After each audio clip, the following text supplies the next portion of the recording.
Hello,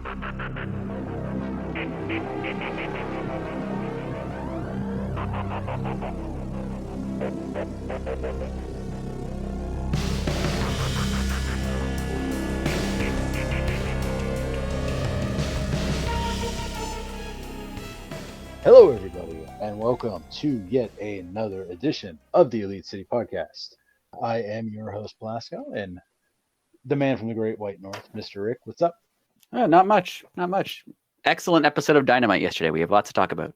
Oh, lots to talk about. A lot of fun. Yes, definitely. Just a lot going on in general. Before we get started, let's, in the opening statements here, let's give our nods to former AEW talent, Mr. Cody Rhodes, for winning the Royal Rumble. Even though WWE dropped the ball and announced it and then put him 30th.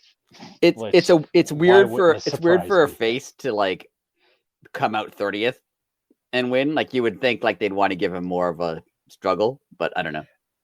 But that's like also like if you're going to surprise the people, like make it the last guy. Right. Like because you're the surprise definitely be next. Okay, he'll be 20. You know. Though I heard, and it actually makes sense. I heard part of the reason is that they put him 30th, just as like speculation, is that he was announced, like everyone knew he was going to be in it.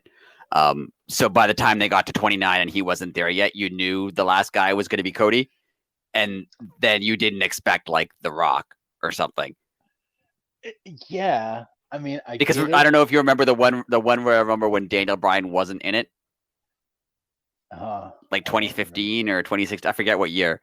Daniel Bryan just wasn't in it, and then Rey Mysterio came out and just got completely booed because everyone was expecting it to be Daniel Bryan.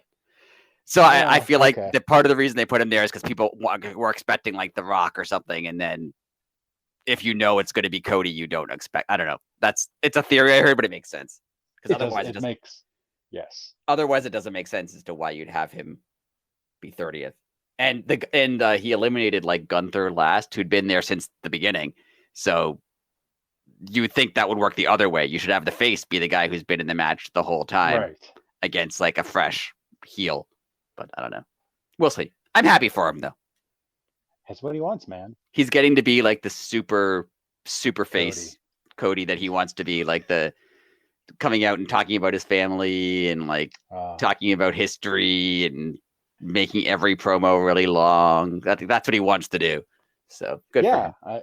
Good, totally, and it works better there. It does. It's so funny how like he's playing basically the exact same character that that got booed out of the building every single night in AEW and like in WWE, like he's beloved. It's so weird. Yes, and hey, again, more power to him. Someone today shared that video of, remember when he threw the weightlifting belt into the crowd and they threw it back? Yeah, that was so good. That was great. And now he's doing the exact same thing, but everyone's like, "We love you." It's weird, but it works. It works for him. So it does. Good for him. Like seriously, like all jokes aside, like look what Cena was able to do there. Right. And Cena only works there. Like you can't, like John Cena goes to Japan, does not entertain people. Right. Yeah. Certain characters work there better than anywhere else. 100%. And one more little sad piece of business before we start the show. We learned about 4 or 5 hours ago now, before we went on the air, that we learned of the passing of Lanny Poffo, the genius, for you old heads like me and Rick. Just an awesome character. The genius was great. He was really even like I was a kid and he was a heel, but he was still entertaining, even though like I was a kid and I like loved Hulk Hogan and hated everyone who was against Hulk Hogan. But like the genius was fun. Like I always liked him. He was a clever heel. Yeah, that's the thing. Like he was kind of ahead of his time with. He didn't blur the lines because he would blatantly insult everybody, but he was so good at what he did. Like the fans like respected the insults and was like, it was funny. Yeah. Yeah. So he's kind of like ahead of his time, and it's just, little nod to Lanny Poffo. And if you ever want to see a very amazing moment in WWF history, he wins a battle royal, I believe, um, on Saturday night's main event and eliminates Hogan, Ah, which in the 80s was unheard of. right. Yeah. And yeah, and I never knew about that match. Like I was telling you before we went on air, he used to have a podcast and he told the entire story about like how that came about. He was just known as like a workhorse, Right. and like he was so well respected with everybody. Um, like I don't know if it was Vince like per se, but it was like somebody really high up was like, hey, make sure you're at you're early. We have something to tell you. And he's like, they pulled me into the office and they told me that. And he was like, I was in utter disbelief. That's pretty cool. Yeah, like it was really cool. So, you know, rest in peace, Mr. Poffo. You'll be greatly missed. And you're up there with your family now and just take it easy. Yes. And on a lighter note, we were also Yes. talking earlier before about the wonderful Bloomberg cover for Tony Oh, Khan with Tony Khan on it. That if you haven't seen it, just Google like Bloomberg Tony Khan cover. yes. It's the most absurd thing you've ever seen, and it's wonderful. Yeah, it is so good. It's very like 8 to 10 years ago internet. Is that Ultimate Warrior? I don't Like, is that know. whose body that is? Like, it's a I photo. hope It's it a is. Photoshop of Tony Khan's face on a wrestler with an Yes. AEW belt. But I feel like, is that Ultimate Warrior? Or is that just like a stock photo of like 80s wrestler that they put that on? I don't know. I gotta look now. It's great. It's so good. Oh, dude, it could be Ultimate Warrior. I think it might. It looks similar. I don't know, but it's funny. It's very funny, and yeah, the mastermind behind that, whoever did that, if you're listening, kudos because that was awesome. Like it made everybody's day. Like, I thought it was fake at first, and then Yes, but then I realized it was real, and it was amazing. yes, unreal, and apparently the story is really good too. But unless you pay for it, I wasn't able to read it. Yeah, I've only seen like snippets of it. Right, yeah. So, moving right along. February 14th or February 14th, February 1st, Dynamite. Um, we started off with a banger. They gave us Mox versus Hangman 3. Yes. Um, I mean, before we get into the details, it lived up to the hype 1000%. Yeah, definitely. Definitely. Uh, And Mox bled, which is very unlike him. I was totally surprised. I didn't see it coming. um, it started fast. It it told it told a very good story, and that people will probably yell at me on the internet for saying words like that, but it really did. I mean, this was the culmination of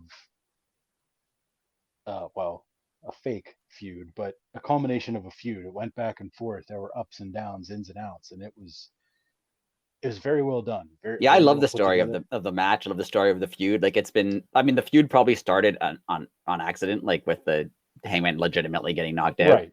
Right. But they've turned it into a really good, like, the story in this match was great. It was really, really good. And It really was. any time a match starts with them brawling before the bell Yes.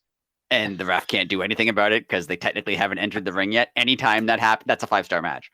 Any single time. Whenever it happens, I immediately make that a 5-star match in my mind because I love it. I think they should do it all the time. It's great. I think I even messaged you during the match. Like, I think it's absolutely hilarious that like a referee has as much authority as me and you do in our seats. Yes. Until that bell rings. Yes. Yep. But Bell once the hasn't bell rung yet. rings, So hey, if he wants to do whatever, I can't do anything. No rules here. I think it's great. I love that Mox's dad came out with him. I love that Wheeler Yuta came out and no one acknowledged Wheeler Yuta's presence. That was great. oh, They're like, accompanied to the ring by his father, and then you see Wheeler Yuta, but no one mentions it. Like, these, who cares? Move on. let's just say Mox's dad could probably have taken Hangman too. Oh yeah, yeah. Mox's dad looks like what you would think Mox's dad would look like. 100% exactly what I thought he would look like. I was not surprised at all. No. Um, it was just a brutal match. It was physical, but like meaningful physical. Like Yes, they just didn't go definitely. out and like they just didn't go out and beat the hell out of each other. Like Like for no, yeah, there was a definite story behind it. I actually really yeah, love one thing I realized I love during this is they made this feud, especially has made clotheslines, lariats, whatever you want to call them, hmm um, a devastating move. Which it's yeah, been like a transition move for 30 years, right? Like it's just you yeah. throw off the ropes and you hit him with clothesline, or you run at him and you hit a lariat. Like that's it hasn't been a serious move in a very long time. And this It's a feud has very good made point. like it's made like clotheslines and lariats like a huge deal. Like they're like they're not only the focus of the feud, but like they're like, oh, they one can knock you out, which like Right. realistically that's true. Right? Yeah. Like if someone ran at 100%. you and hit you in the throat with their arm, that would really hurt. Yes. Right. So Yes. That'd be terrible. Yes, that's a very good point. Like I never thought of it that way. It's just old style, old school wrestling. Like I remember it was Paul Heyman telling a story once about how you can make it's wrestling, right? It's not real. So you can make any move devastating if you just book it like it's devastating. it's true. And he gave a story about how like if you made a headlock some wrestlers move like a big tough guy like a Mark Henry type guy, if you made his finisher a headlock and like had him go on like a year undefeated streak and just beat everybody with a headlock, like eventually when someone breaks that headlock, you're gonna get a huge right. pop from that. Like that's gonna be a big deal. Whereas like now, like a headlock is a a rest hold, right? Yeah. So they really have done a good job at like making the clothesline, the lariat, like significantly more meaningful than it was, a few months ago. That, yeah, that's a great point. And what I never even crossed my mind one time. I never even thought of that. And the first thing that crossed my mind when you said that is Hogan versus Andre Right, and how they made the body slam like the most devastating move because right. nobody could lift Andre. Wow, that's incredible. Yeah, so they've Yeah. done they've done like the levels of stories in this match. And yeah, you're right. It sounds cheesy to be like it's a match where guys slug each other in the face, but like Right. there's stories to it. This isn't Yeah. this wasn't a brawl for brawl's sake. This was like there was a lot to this. Yes. Now, that being said, when Hangman threw the chair at Mox, that honestly looked like that was like personal. Right.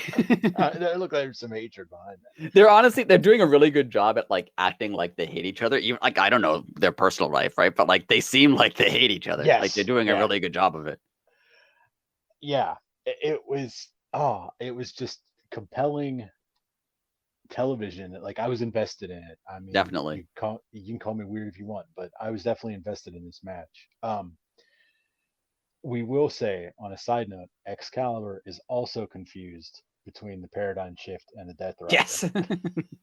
Yeah, he was like, Mox going for the paradigm shift or the Death Rider. I'm not sure. Like, which is good because I didn't know the difference. I don't know if there is a difference. So Yeah, it's six half one and a dozen the other, or yeah, whatever that saying is. That's I felt better about myself. When even if Excalibur doesn't know, then I'm forgiven for not knowing because that Excalibur knows everything. that's semi correct. That is So if he doesn't know something, if he doesn't know a wrestling move, then nobody knows that. Like then I'm pretty sure Mox doesn't know. So it's true. It doesn't exist. If that's right. Excalibur doesn't know, it doesn't exist. That's right. Moving right along. Hangman puts Mox to the table. Did did it look like Mox went like tailbone first through the Yeah, it looked like table? Heyman didn't get him up as much as he wanted, like high up enough as he wanted to. That's what I thought too. I mean, it still worked, Yeah, but it okay. I didn't want to be being picky because I mean, obviously, dude went through the table. Like I'm not going to criticize. Like, it just looked wrong. yeah. No, I feel like Uh, it should have been like lifting him really high up in the air looks more devastating. I got you. Okay, so at least I was, uh, I it wasn't over noticeable, but But yeah, but I'm something not complaining about it. Like I exactly. did notice it, but I didn't. A minute after it happened, I no longer cared. But Exactly. They got a big "This is awesome" chant. Um, Great match. Were you surprised at the end? I was really surprised at the end, and I thought it was really smart the way they did it, because As did I. the whole match was them like slugging each other, just trying to like basically knock the other person out. The whole match, and then Mox won with, well, first of all, Hangman tried a move that isn't his move; it's Moxley's move, Right. because he couldn't beat him with anything else, so he tried Moxley's move. Then Mox reversed it because it's his move, Oh, so cool. into like a little like a wrestling hold. Like he beat him with like, and you could tell both of them were upset. Yes. Like Mox didn't like how he won either. Like they both wanted to like knock the other person out. They didn't want to like Yes. small package someone or cradle someone up. Like they wanted more than that. Oh, so good. And Mox won the match, but he was he got up last. Like Hangman got up pretty quickly after the pinfall, whereas Mox stayed. Like it was I don't know who wrote the match or who scripted the match, if it was Tony Khan or Mox and Hangman or one of the agents, but like the whole thing was like, I don't know if scripted is the right word for it, written really well. It was the finish was so good, because now I mean, you have to have a fourth match now. Right, even though it's 2-1, even though Mox is Right. technically ahead. Yeah, now you like, because neither of them are happy. No one's happy with that ending, even though it was a decisive win. It was like a clean, obvious win, but no one's happy with it. Yeah, there's it's gonna be so, and of course that's how we're gonna get the stipulation. Yeah, Like it will be a last man standing, or first. Well, if it's first blood, then Mox will lose, so it can't be first Mox will blood. lose like a minute into the match. Yeah. It'll be the shortest match ever. But do you think they'll do that at Revolution? Because they're also doing an Iron Man match, or as long as Brian Danielson wins the next match, they'll do an Iron. But they're doing an Iron Man match. Yes. Do you think they're going to do two stipulation matches at the same show? Like, will they do a last man standing and an Iron Man in the same show? What? Well, I have a theory. I'll answer your question first, and I'll get into the theory. I'm gonna say yes, because they're on this version 2.0 of the company, and I just think they're going. Everyone's excited, and they're going full bore, like pedal to the metal. So I'm gonna say yes, but I'm also gonna kind of contradict myself on my theory that I have on this pay-per-view. It's either going to be 11 and a half hours long, or there's not going to be many matches on it. Right. Because having a 1 hour main event, their main events usually do not start until like 20 to 11. Right. It's usually like a 25-minute main event. Yeah. Right. And it's usually like a 25-minute main event. So, like, and that's if your show starts at 8 o'clock. So you're still 3 hours before the main event even starts. So, right. Like, I'm just getting nervous on that. I don't want anything to be rushed or. Yeah, I could see that, especially if you're going to do, because you think of what matches they would put on the show. Like, say they have Mox and Hangman, that's 20 minutes at least. Right. If they do a trios match, that's 20 minutes. Like the Elite is not going to have a 5-minute match. Right. Right. I don't think they're capable of having a 5-minute. They have a 5-minute entrance, maybe. Then you have to have, the women's probably a tag team or a title match.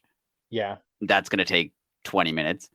So you're already at, over an hour right there. Right. Plus all the entrances and stuff in between. Then, like, if you're going to go 3.5 hours, that's 2 hours for everything. Like, an hour and a half, sorry, for everything else.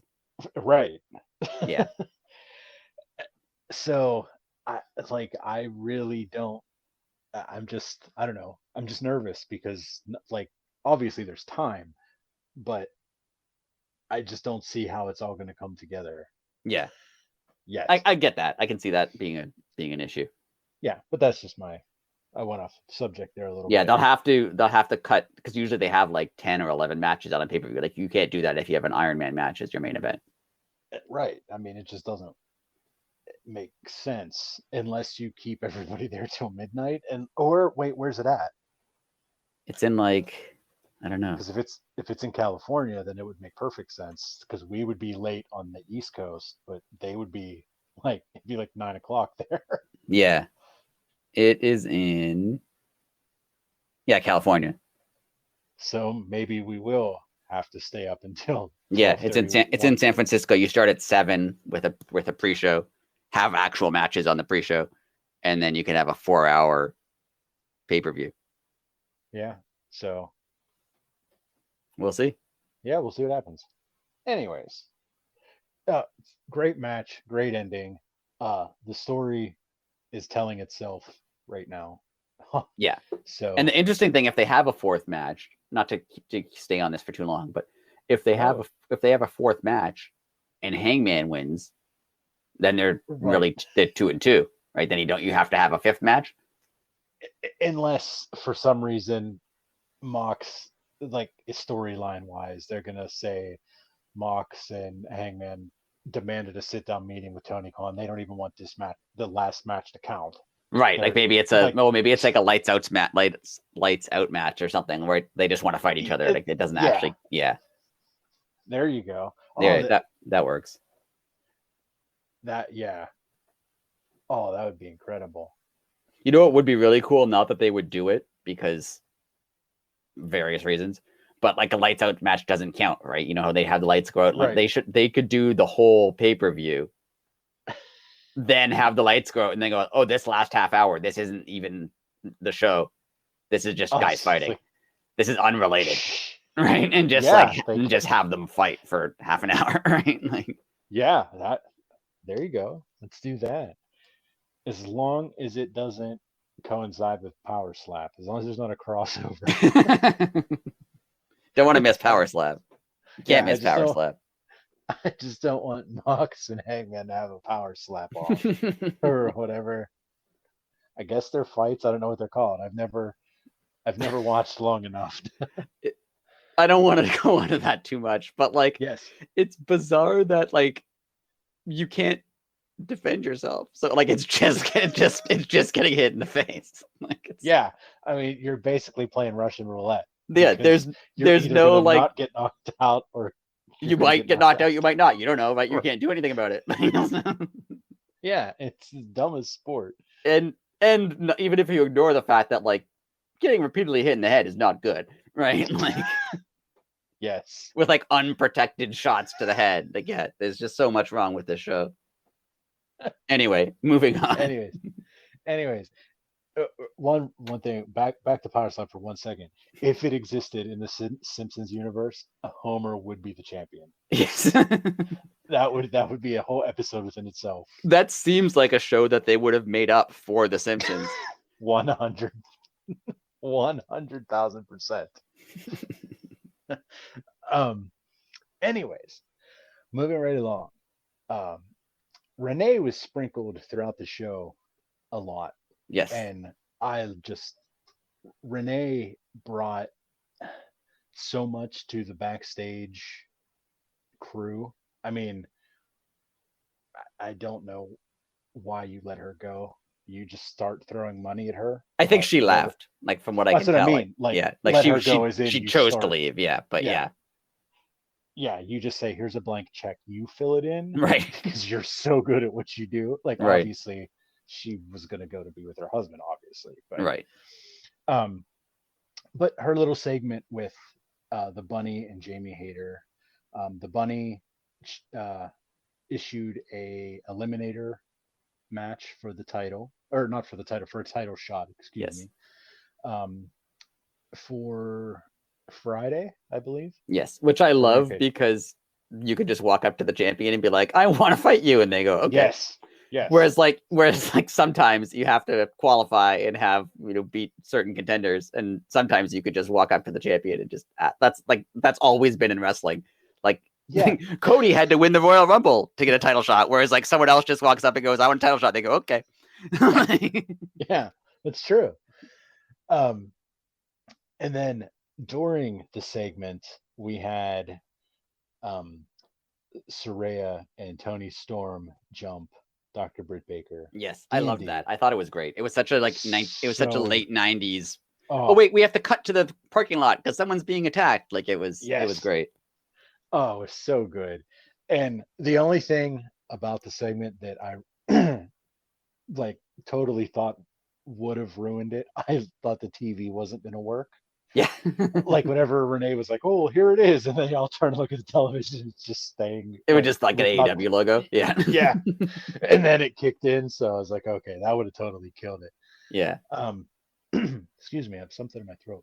But it was great because Renee Yes. had like, while the interview was going, if you watched her, she's kind of making faces. Like, and I thought that she was like making faces to what the people, like to what the Bunny and Jamie Hayter were saying, but no, like she was hearing something in her ear to like See, go. she's so good. Yeah, she like she does little stuff that's really good.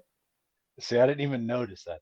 I noticed she so made like a good. face. Like I thought she was like, oh, like surprised at the Bunny Mhm. challenging for the title. But no, it was because she was listening to the producer or something in her ear being like, okay, there's something happening backstage. Like, That's so incredible. yeah, Oh, she's she's really so good. good. She is really good.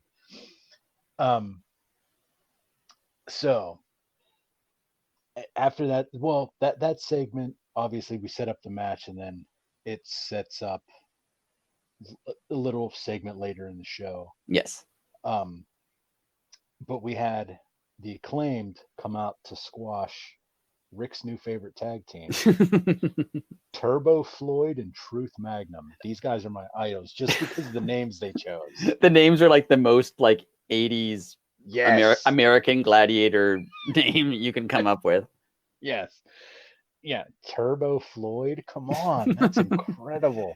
Turbo along with Floyd is so great. Yes. Like it's not like, you know, Turbo Rockets or something, right? It's like it's Floyd, it's just a regular guy's name. Just, yeah. But we're gonna put Turbo in front of him. Yeah. I mean, Turbo Floyd's right up there with Max Power. Another Simpsons reference. But Danhausen is secretly writing the show. yes. Danhausen and Conan O'Brien are secretly booking Yes. Dynamite. As fun as the match was, it showed you the level, like the talent level of the Guns, Billy Gunn, and the Acclaimed, because the match with Turbo Floyd and Truth Magnum. Please come back to AEW, but tonight wasn't your night. Shockingly, the Acclaimed won that match. Correct. Really pulling for Truth Magnum here, but it didn't happen. Right. But it was almost like the switch flipped. You know, they're having fun. Like even during their match, they were like not laughing, but like smiling and being like Billy came in the ring and yeah. And then as soon as the Guns music hit, they went like different gear, different. It was just awesome the way they all pulled it off. I like it too because like we've talked a little bit about we don't really care about this feud, but now I care about like now they've made it interesting. Like this segment made it good. Yeah. Like obviously it's his son, and he was like, "Dad, can I say this?" Or he was like, "Hey, say this." Right. But my first reaction to that, I wish there would have been a camera on my face because I did not expect that. Even like the acting was so good though, because like Billy didn't care at first, and then they started insulting him, and then he came and he was angry. Like even the mic not working for the crowd, like worked. Like they made it work. And then like I forget who it was, if it was Colton or Austin, whichever one was Billy was yelling directly at. Like looked away, like wouldn't look at him. And then Billy's like, "No, you have to look at me in the eye. You want to say that?" You like the acting was really good. Yes, it was. It was Austin. That's it was. Yes, it was. I was gonna say it was the shorter one, which is awesome. The acting was really good.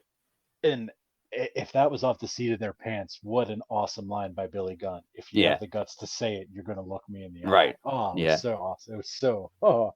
So now that Billy Gunn accepted the challenge on behalf of the Acclaimed, do you think he's working with the Guns? 200,000%. Or do you think it could also be he just like he still cares for his sons, right? So he's like he's not going to turn on the Acclaimed, but he wants to help out his kids. I mean, I think it's going to turn out to be long con, in my opinion. Like, Yeah, I I don't think so think too.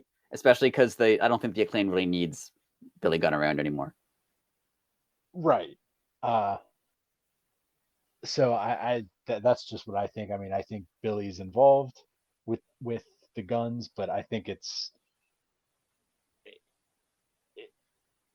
they're gonna swerve everybody. Yeah, They're gonna try to, obviously. yeah. It'll be. I don't think he'll have. I don't think they'll win the titles though. No, I don't think so. But Yeah, as I you said. like it. I like because now it's made me care about this, and like they've added Hmm. like before it was like, oh, why are the guns like being so angry, and why is Billy getting involved, and like it makes sense if like they don't actually for what it seems is like they don't care as much about beating the Acclaimed as they do like winning something to like spite their dad, right? So it Right. makes a lot more sense now. So I like it. Yeah, I'm all about it. The title shot is next week, Yes. and do you? Oh, I just thought of it. Do you think we're probably definitely going to get an awesome road to Oh with yeah, this? Road 2's been incredible. Like It's all the recent one was so so good. good. If you're not watching Road 2 on YouTube, like the Yes, day before Dynamite, watch. They're so good. yes. They premiere Tuesdays. I think it's 6 o'clock. But anytime after 6 o'clock, you can Yeah, watch that, obviously. But yeah, it's on YouTube, just called Road to. They're usually about 10 to 15 minutes, no longer than and they that. do such a good job of like building up all the storylines. The guys cut Yeah, promos to build up their matches more. Like it makes you care about every single match.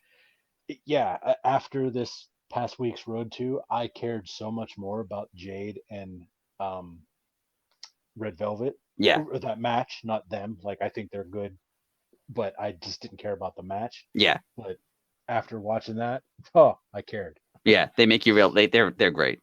Yes. So yeah, we're definitely going to get an awesome Road to with the Acclaimed and the Guns. I wouldn't doubt if the footage exists, if they had footage of Billy with his kids when they were kids or something. Like Oh yeah, I feel like they would use something like that if they have it. Like if he filmed anything with them, but. Vince somehow owns it. Yeah, he's Yeah, in all Billy's like, those "Can I have past. this footage of my kids?" He's like, "No, you worked for me then, so I own that footage of your family forever." Yeah. you Anything can he bought with you can pose WWF with other money. kids if you'd like, but Yes, yes. that footage is owned by WWE. We're not going to use it for anything. We just don't want you to use it. Yeah, when you sign a contract with them, anything that you own or buy with the money that you Or make that from them happens in your belongs to life them. while you work for them. Yes. It's like your wife gets a new job and you get like a text being like, it wasn't okayed with HR. Like, she doesn't work for you. Like, Oh, I see. We have a new job. I'm like, no, that's my wife. No, we have a new job now. yes. We're apparently now part of the medical field. Wow, that went off the rails quick. You have to occasionally take shots if it's okay. You can't Yes, not. it's true. It's very well deserved through all That's the the thing when years. people criticize Tony, not to go off topic too much. People Sure. criticize Tony Khan for like taking shots at Vince McMahon. I'm like, it's Vince McMahon. If you're gonna take shots at anyone, take them at Vince. Like, yeah, he deserves that. Go ahead. And Yeah, I mean, he's super rich and powerful, so like, it's not like he cares, right? Like, so yeah, go yeah, take all the shots. They talk about like punching up when you're insulting people. Go for it. Punch at Vince yeah, McMahon. Oh, he's Vince McMahon. It doesn't matter, right? Like, right. Because first and foremost, he's paying somebody to run that Twitter account. Like, right.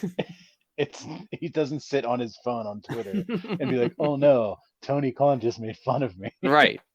And if he does, he deserves it. So who cares? Like, I was gonna, yeah. If he does, it's incredible. right. Because it's incredible that Tony Khan does that. So Yes. I mean, ball bounces two ways. I'll make fun of Tony for that too. Yes. Um, we had an Alex Marvez sighting. They Yes. uh, Haven't had much haven't of him seen him. recently. Right. Before we go any further, this I've been meaning to talk about this for a couple weeks. Have you noticed that AEW and talent in general and AEW runs on like 3 to 5 week cycles? Yes, it is. Yeah, that's kind of true. Yeah, they I don't know if it clearly seems like it's on purpose at this point. It has to be, unless it's like a main storyline. Like obviously, like you're not gonna not see like Jade for a month and a half, but Yeah, like or like the MJF or mid card, something. Yeah, but yeah, like the mid card players, and it's a great move because it's obviously keeping people healthy. right, Like right now Eddie and Ortiz are real hot, but like a month and a half ago they weren't. right, But a month and a half ago, Luchasaurus and right. I had it all in my head. Someone else disappeared that we forgot. Oh, I can picture him, but I can't think of his name. Anyways, Serena Deeb's another one we haven't seen. Even like Hobbs is not really around. Like, yeah, Yeah, and it just seems to be like 3 to 5 weeks. Like Keith Lee, that's the one I was trying to think of. They're right. they're playing Okay. up his Yeah. injury now, quote unquote injury. Um, and it keeps people healthy. And Yeah, then I get that people the internet doesn't like it because they're like, oh, they're cooling off people when they're hot, which I can yeah, kind of understand. Like I yeah, kind of get it. I do. But in the same sense, like, yeah, you don't need to, no one needs to work as much as, Vince McMahon has told you that people need to work. Like no one needs to wrestle 300 days a year. Like no. that's insane. That unless you're Brian I Danielson and think would do yeah, it in your spare time on your own for free, yes, like, yes, like no one else needs to do that. Even now, like AEW is talking about running house shows. Like I really hope they run like one or two a month and that's it. And like you don't need to. I get the appeal of house shows for both from a fan perspective and like you give younger guys and stuff more time right. to work. Like I get that, but I hope it's like one a week. I don't think they need to do, and I don't think it will be. Like I don't think they're going to do, two house show loops simultaneously like WWE does. Right. And I think I texted you yesterday about it. I said I'd even be okay if they did it like for like one full month, just took the whole show on the road. Right. I mean, even like with your family, you could say, hey, in I don't know, July, we're gone from the first till the 31st, but then Right. I'm back to the one, like just run them 1 month, 1 month. That's a lot of shows. If you think Yeah. that's 31 shows. Yeah. And like not only is it like taking guys off TV, back to your point, like not is it helping, or in theory at least helping reduce injuries.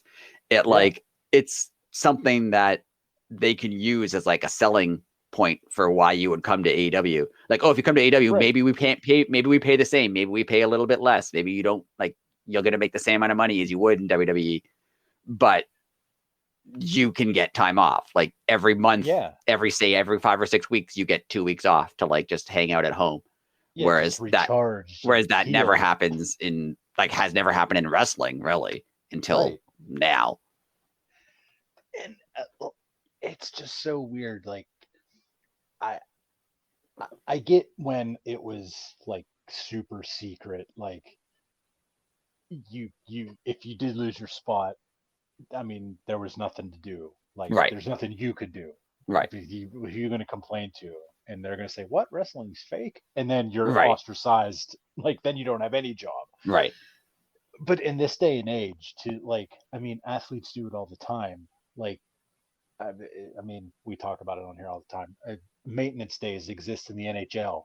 Right. Like, there are all sports have give people time off to just naturally heal. So, And I guess maybe if you're like a guy on the cusp of the card, you might be worried. But like if you're talking about like real sports, like if you're like we're hockey fans, we mentioned it before. Like right, even if you're like a fourth line player and you miss a couple weeks for injury or yeah, just to rest or whatever, like there's a really good chance you go back into your fourth line. Like you're not even if you're a superstar, like they don't just demote you.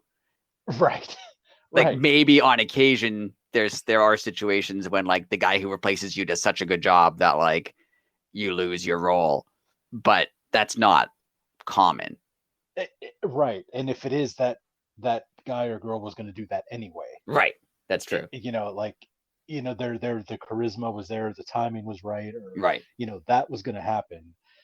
So yeah, and AEW, like this was all just, I mean, if this isn't true, like I'll take the heat on it. Like this is just something that I noticed, and Yeah. And if it's true, it's a good way to like they always say if it wrestling is has no off season, and I get that they don't have one because they producing TV 20 like every week, 52 weeks a year, right, which I don't even know if that needs to happen, but that's a different story. Um but yeah, it does. I've always thought like talk like say WWE because they have monthly pay-per-views. They could easily do, in the summer, half the roster gets the time off. Then in the winter, the other half of the roster gets 3 months off. And then everyone gets back together for like the Royal Rumble to WrestleMania season is like the full roster because that's their big show. And then space it, like AEW could easily do that where like when we don't have a pay-per-view for 2 months. Okay, well you could take a couple weeks off because we have that's another advantage of having a big roster is that you can lose Keith Lee or Luchasaurus or whoever for a few weeks and then it's fine. Like someone else can be there and then they come back. Yeah, like that's I can't. Oh, Lucha Underground. I was gonna say that's how Lucha Underground worked. Like they had seasons and they had like cliffhangers. Like I remember like the first time like I was watching it and like I forget what happened. Someone was gonna like join a group or something. The show ended and then I was expecting to like I was gonna watch it next week, but no, like I had to wait like 3 months, like a television show. Like I was like, wait, I have to wait. Yeah, it's wrestling. I mean, wrestling is like it's a TV show and it's a sport, and both of those things have time off, right? Like football doesn't run 52 weeks a year, right? And neither does Game of Thrones. So really, why should wrestling? But I get it. Like that's just I get with it when they're selling the show. That's when they but like not everyone needs to be there all the time. And like when if Keith Lee comes back in 2 weeks, it's not like we forget who Keith Lee is. Right. It's like he's gone that long. It's not like Miro, which we don't know what's going on with Miro, but it's weird that he's been gone for this long. Like it really is legitimately weird, unless there's something like it's weird that he's been gone for this long. But most people, like if they were gone for a month, they could just come back and you wouldn't even really notice that they were gone. They wouldn't even have to make a big deal about how they're back. They could just not be on TV for a couple weeks. Like, but yeah, I totally agree. Yeah, it makes a lot of sense. And if that's what they're doing, keep it up because it's awesome. Agreed. Anyways, the Jungle Boy, Jack Perry. Yeah. Yes. Back to Alex Marvez and Jack Perry. He basically put his stake in the ground. He's making a singles run. Yes. So Jungle Hook is apparently over. I don't know how I feel about that. Mixed emotions, but it's a little odd that Hook keeps getting in these tag teams that like last a month and then stop. Like it's a little weird. I wonder if they're going to make that a thing. That kind of awesome. Like the man for hire. Right. And like he's never really friends with them. He just shows up and like, he's good, but then he moves on. Yeah, that would work. That would work. Make that a thing. Yeah, I'm okay with that. Yeah. A lot of the internet today, which it makes a very good point, thinks that Jack Perry should be the one to beat. Oh yeah, that would work. I know. I can see that for sure. I feel bad for Wardlow though. Right. I mean, I kind of wish they didn't bring Ward. We'll get to that. Though I mean, Jack Perry did say this year, so it could be 6 months from now. Like he didn't say like he's going to win a title. Like he could win it in 6 months. That's true. But yeah, I think he's going to win something. I really hope that he wins a singles title or gets a singles title shot, and then Christian comes back and like interferes. I hope that his thing with Christian's not over. I agree. Unlike most things with the Jericho Appreciation Society, I want more Christian. Yes. No offense, less Jericho. Yes. Anyways, a lot to say here. The man, the myth, the legend, Takeshita. Yes. Versus this person that keeps pretending to be Brian Cage on a weekly basis. Brian Cage, he's put it together now. Yes, that's what I was just gonna say. Kudos to Brian Cage. It clicked or something, maybe before he was injured, or I don't know, but he left for a little bit and came back and obviously did some work because it's showing. Yeah, I think obviously I'm not even a knock at him. He's not, probably not going to be world champion, and that's fine. Like Most guys don't get to be world champion, so that's fine. But like because he's huge and is powerful, like he's always going to be a potential threat. Yeah. And the way he reminds me of someone like, not personality wise, but someone like Kane, or like Kane was like, yeah, he won the world title, but like not really. Like he was never like the main guy. But whenever you needed someone to be threatening, you needed someone to be like a stepping, like, an obstacle getting it that's in your way, or you need, or like in this match, you need Takeshita to have like an impressive victory. Brian Cage looks impressive, so beating him always looks good, no matter, because he's just massive. Right. And it never affects him because he's so big. It's like that person overcame him. Right. And then he can go have a bunch of squash matches with a bunch of other people and like still make himself look, but he'll be like a very good, like, right before main event guy. Which I never would have said about him, a year ago. I would have said I was surprised that he still worked there. I was just gonna say, literally, we went on a tirade one day about him still working here. But no, definitely he's found a really good role for himself. Yeah, and he's impressive. I mean, in the ring, he's been good. Like he's been good. Yeah, I just no complaints. I don't know what to say. It's been solid work. Like you said, like the look is there. Right. And then he finally put together I don't want to say it was making it sound like he stunk as a wrestler. He didn't stink as a wrestler. No, he's always had like a few really impressive moves, but like just it wasn't put together properly. There you go. That's what I was just going to say. Like he struggled to put it together. Now there's two people in there working together. Right. And he's off the chain right now. Yeah.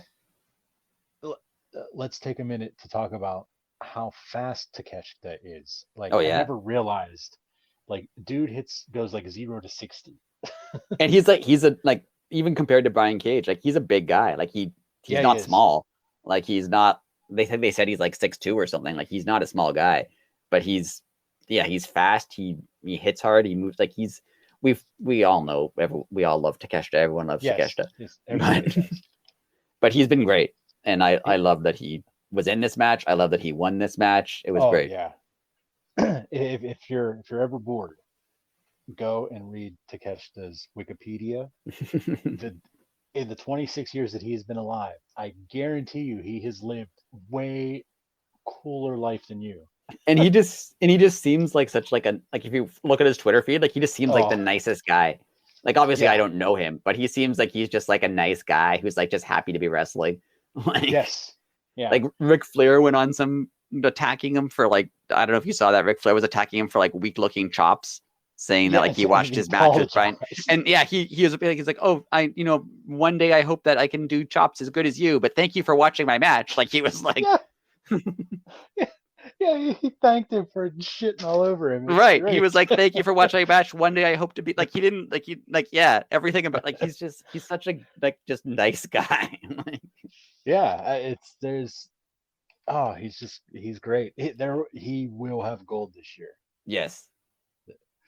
And that the place is going to go bananas. Oh yeah. When he wins. Like, yeah, for sure. He's like he's not even like he's going to be a big star. He already is a big star. He gets the reactions like a main event guy at this point. Like and he deserves it. He got pushed really fast, but like from like his first match in AEW, whenever that was, you could tell he was impressive. Yeah, definitely. It was. He's like on a different level. Like the rumor that I heard, I don't know how true this is that Kenny had a lot to do with bringing him here, because that makes sense because Kenny has a relationship with DDT where he wrestled before. Okay. Yeah. So yeah, they said Kenny saw that like the potential in him, and he made sure he did a little tour here, and well, you saw the tour led to him getting signed. So yeah, that's awesome. Yeah, great. And more to come from Takeshita. So yes, for sure. Another Renee segment this time with the JAS. We learned that there was going to be the Garcia Guevara gauntlet. Oh, yes, terrible to say. and that it's thrown out to Ricky Starks. Now, my only question is, I don't know if I understand this. Is the whole thing on Wednesday, I think or it is is. That was my understanding. They didn't okay? specifically clarify that, but Right. I think it's all on one night. Okay, so Ricky has to wrestle everybody, including Jericho, or does he just have to win the gauntlet I think if and he then he beats gets Jericho? if he beats like 2.0 and then one of Sammy or Garcia, then he gets another match another day with Okay, Jericho. I think. okay. But yeah, you're right. They didn't explain that. That was my understanding of it, but I could be totally wrong. Well, that's how I understood it also, but they also didn't say that. Right. So that's I also love that it's called the Garcia Guevara Gauntlet, and like only yes. one of them is in it. Like it's not even both of them Oh are in yeah, the that's gauntlet. true. That is It's yeah. mostly like he has to fight 2.0. But Oh, 2.0 is great.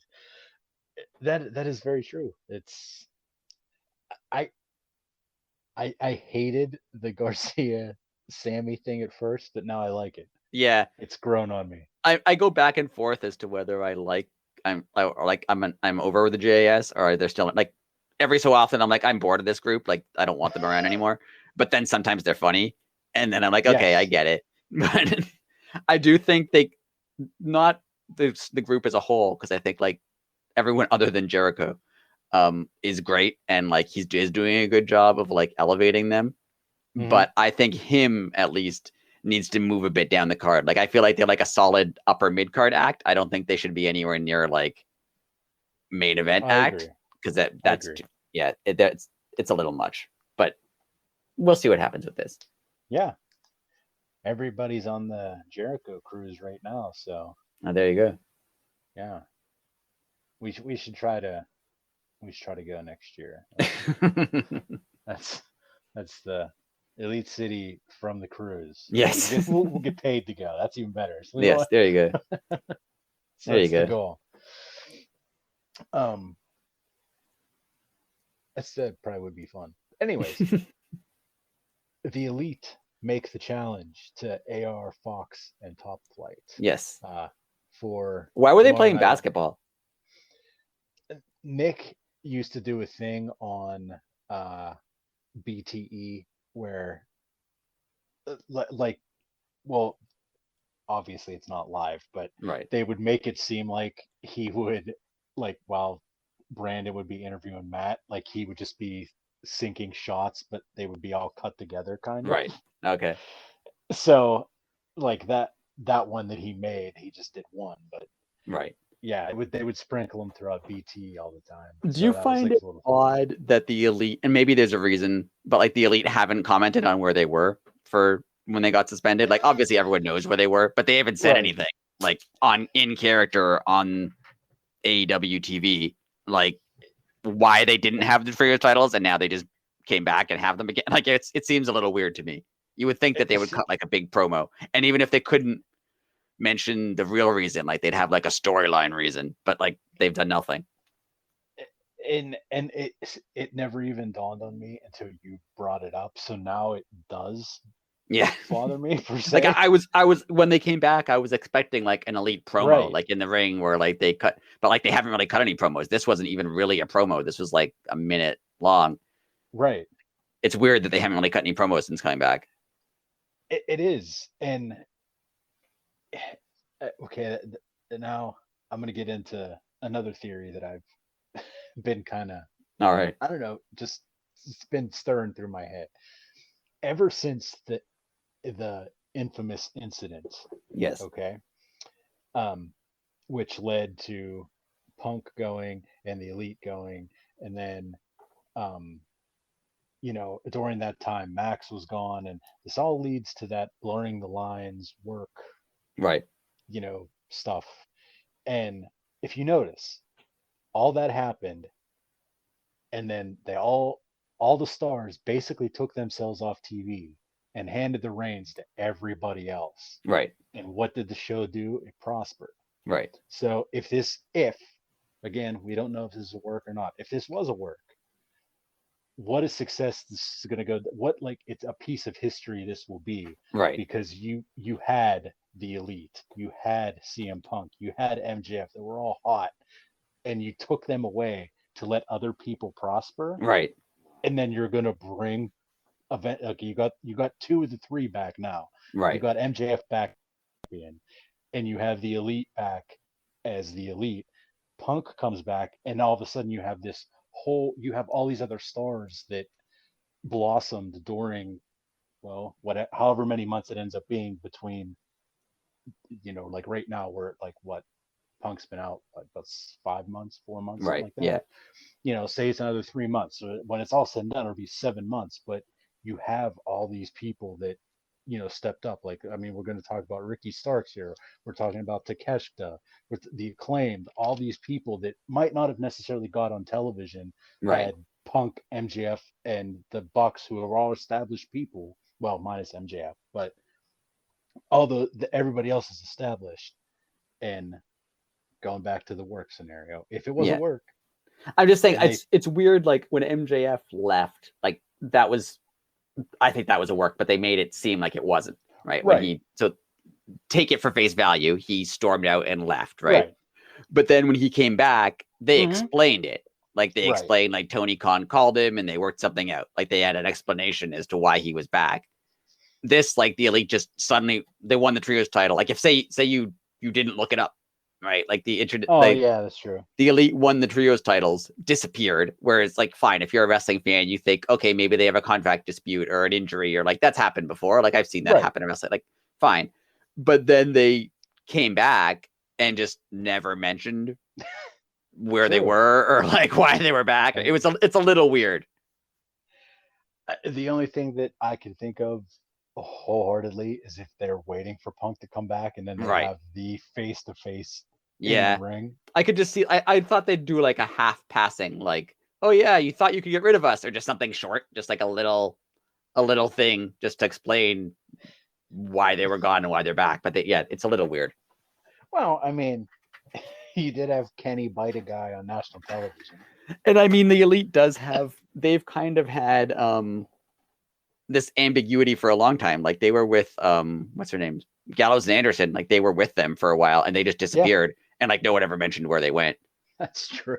Even like Cody was in the Elite and then stopped being in the Elite. They didn't explain that. Like he just again, true.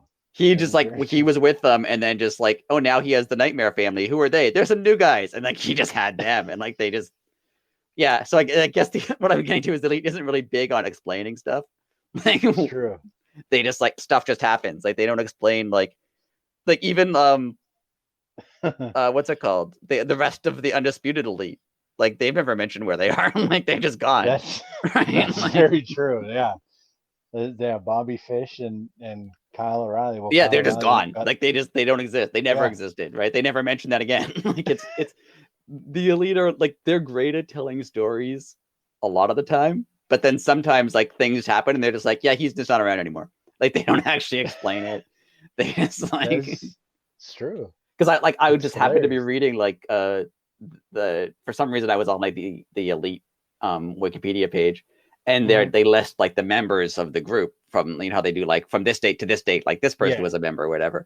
And like, Cody's like, they're just like, he never actually left. He just stopped showing up with them. Oh, and Adam Cole never actually really like, he just stopped like, they just a lot of like, actually Adam Cole broke up with them, but there's a lot of like, they didn't formally leave the group. They just stopped talking about them essentially. So I guess the Elite never really explained things. It's all part of their plan. Whenever Cody wins the title, he's gonna rip off his shirt and he's gonna have an Elite. Well, he did a little too sweet. He did too sweet. Yeah. Anyway, Stokely showed up. Yes, and they challenged. Stokely shows up and makes a challenge for Ethan Page, and Hardy Party versus the Elite for Friday, which the crowd got a little bonus there. Yeah. And you could tell that they were excited because they're like, Friday, that means tonight for us. I was just gonna say, that means we're gonna see this in like 30 minutes. Yeah. So again, that's tomorrow night. We will keep you posted on that. I love Don Callis trying to pitch it on like, oh, we can sell an Oh, NFT.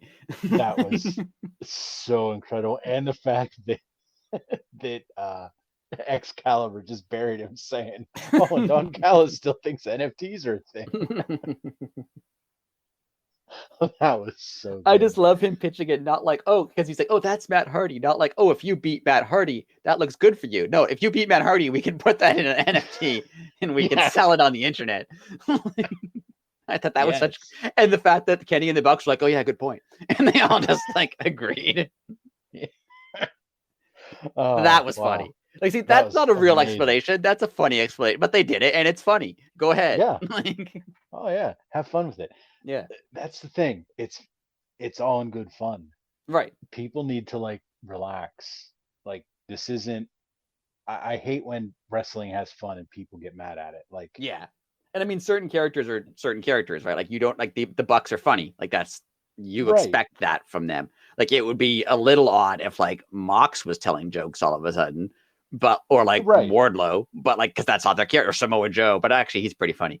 Yeah, he is pretty funny. But that's generally not their character. But like the Bucks, they're funny. That's their thing. Like Yeah. they joke around, they have fun. Like they're still talented wrestlers, but like yeah, it perfectly fits when they do it. Yeah, like going in, you already know that it's a work, that it's fake. Like, Right. so why a person has to act a certain way? Like, I mean, technically in the middle of the match, Mox could break out and do a dance routine and like, I mean, you could laugh at it all you want, but there's nothing you could do about it because it's Right. fake. Right. Like now, if that Yeah. happened during like an MMA fight, you'd be like, man, that guy's insane. But like, you Right. know, um, but yeah, it's going to be a very interesting match because they've been pushing this uh, Ethan Page Hardy party on It's Dark an and odd group. Elevation. Matt Hardy, Ethan Page, and Isaiah Cassidy. Like it's an odd group to put together, but they're funny. They work. Yeah, well, see, Hardy Party, um, it was Private Party and Matt Right. Hardy, and then Yeah. Mark Quinn he injured himself, Right. so they Ethan Page would just be like, he wasn't like the manager. He would always put like stupid stipulations in, like Right. a couple weeks before Mark Quinn got hurt, like Matt Hardy wasn't allowed to do like his finisher. Right. So it was just like all these dumb stipulations, and then he gets hurt, and Ethan Page comes in, and I actually like I hate to say it because Mark Quinn's a good worker, but Ethan Page just being himself makes it incredible. Yeah. Like I don't know, It'll be a fun match, and like the fact that Ethan Page gets to like yes, be with like that's Kenny Omega and like yeah, it's a push for him. So yeah. Um, people will get to see his greatness. So yeah. speaking of greatness, Bryan Danielson versus Yes. Timothy Thatcher. Um, somebody summoned up Timothy Thatcher amazingly today on the internet.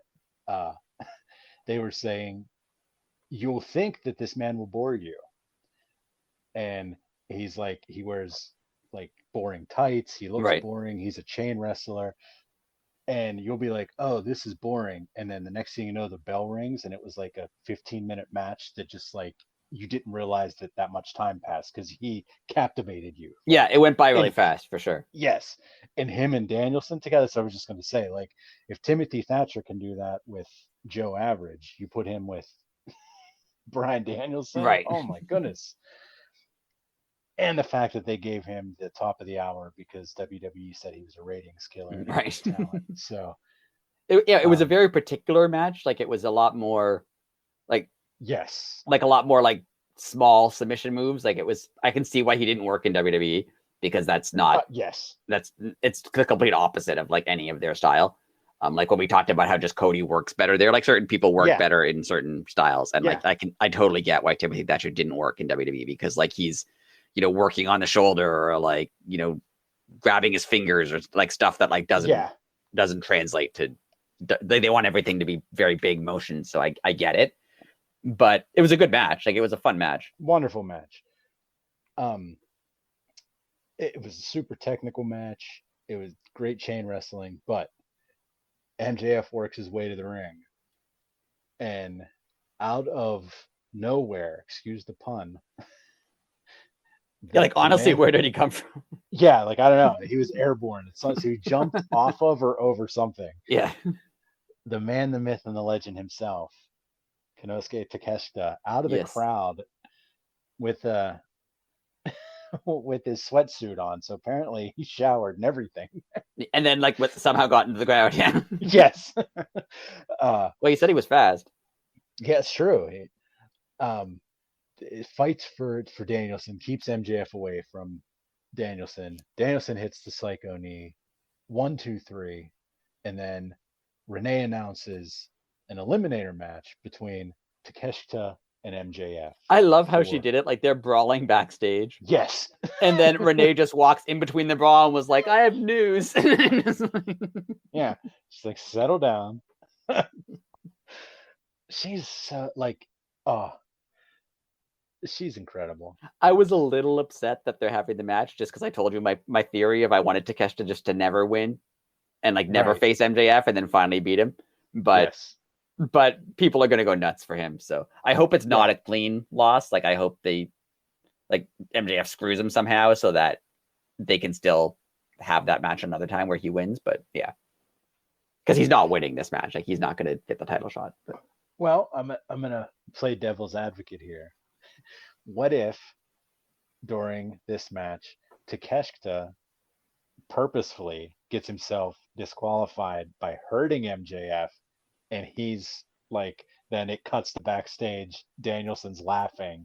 The show goes off the air because Danielson and Takeshita are working together, and you know, I could see that. It just Takeshita's such a like well, that's true. good That guy. fair. He's just such a good guy that I could True. see him being like, that's not the honorable way to go about this, and then just like wrestle a regular match. Like he's just so That is true. That's a good point. he's just such a good, like super good, like pure Human face being. that I don't like ever want him like I never want him to like even be angry. I want him to always just be like It's true.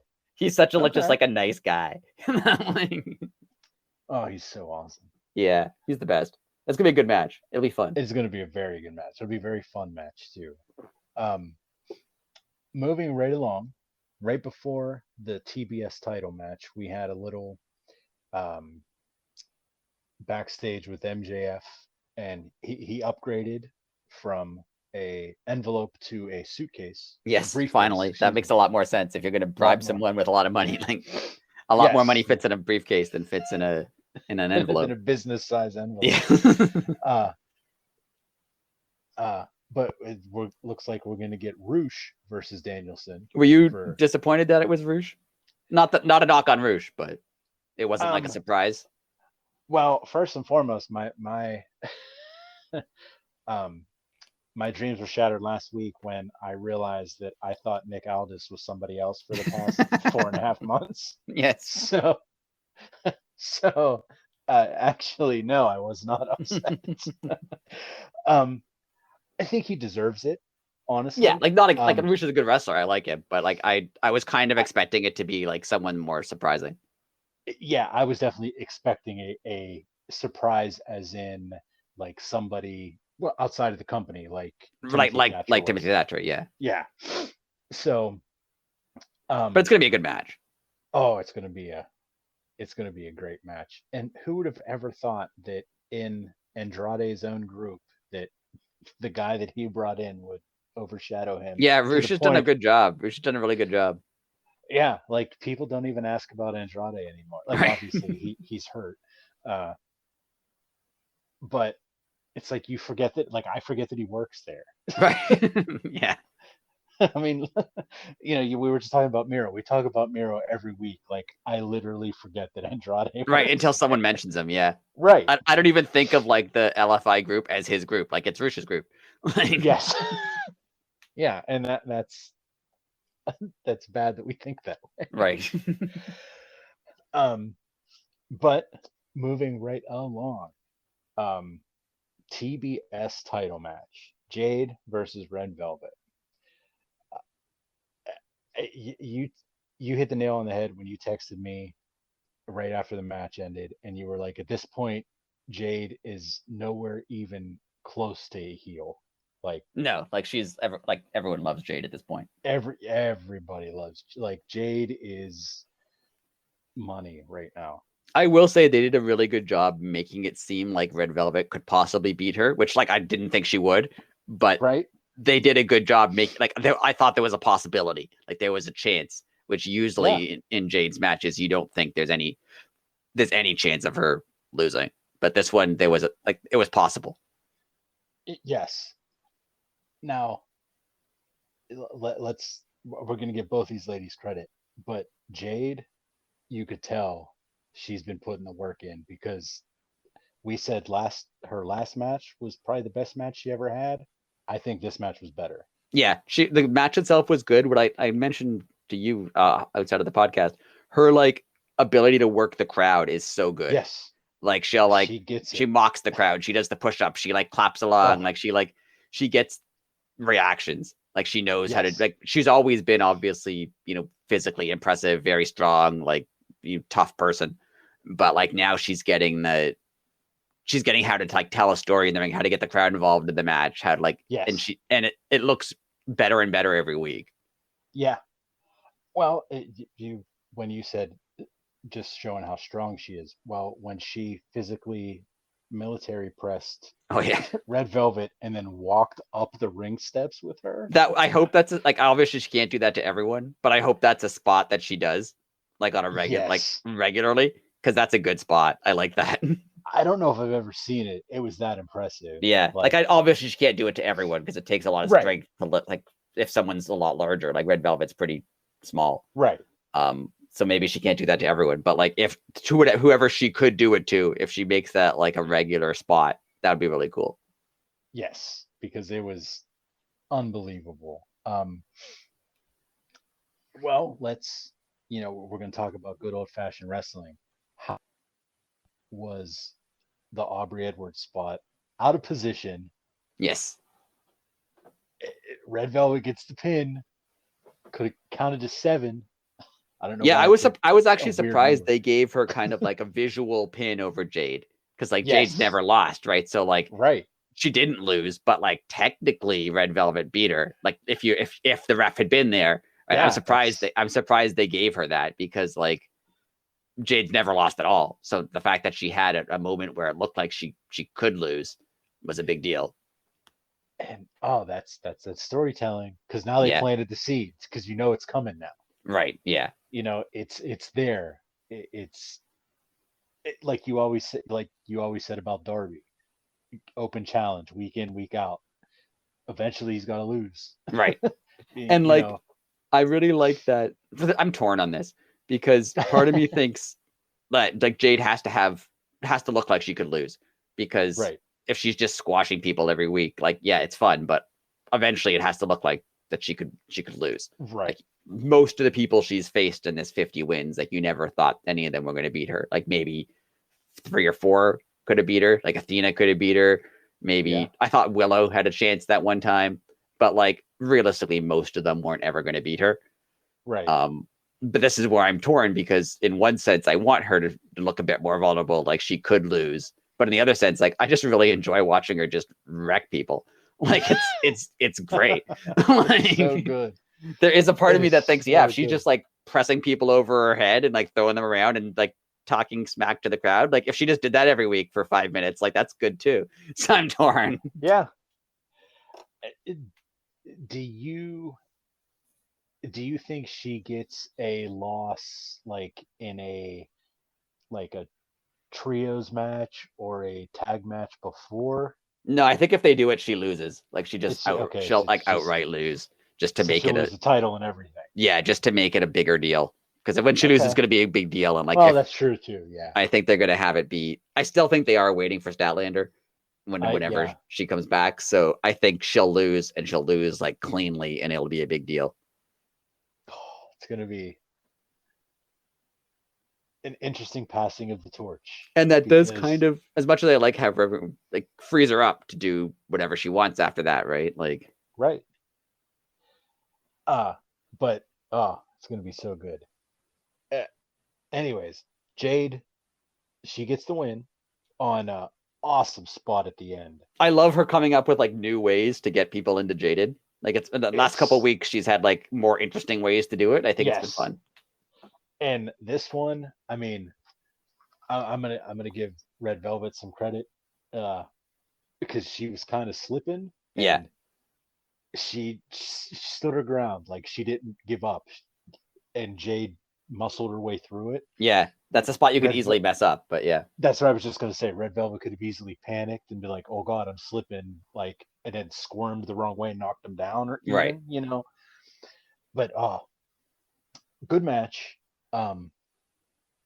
great story, and like I said, now that little seeds planted that Jade can lose, and it's coming. Yes. Just real quick, do you think it comes at Revolution? I think they're waiting for Statlander, so I don't know when she's back. It just depends. Okay, I think it depends on whether she comes back. I think they are going to do a tag match with Jade and Layla Gray against Kiera Hogan and Red Velvet. They'll probably tease a loss there too, like that she could lose because she doesn't even have to be pinned to lose. But I don't think she'll lose there. I think they're gonna. But yeah, whenever Statlander comes back.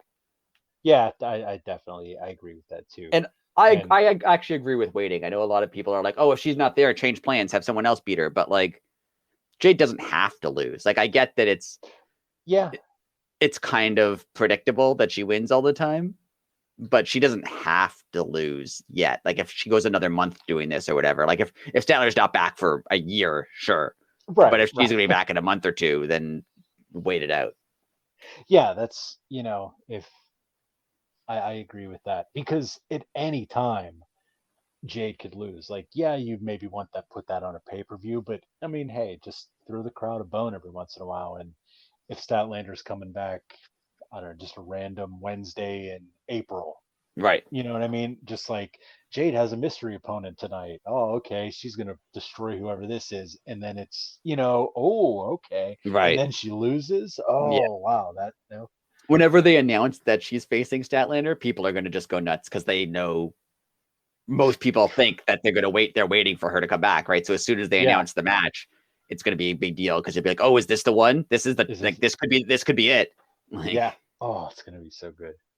And Jade's like, it's predictable, but she's still super entertaining. So like, it's not like that her segments are draining on the show. Like, she's entertaining every single week. And see, yeah, and I was thinking of this the other day, like the difference between her streak and what WCW did with Goldberg back in the day.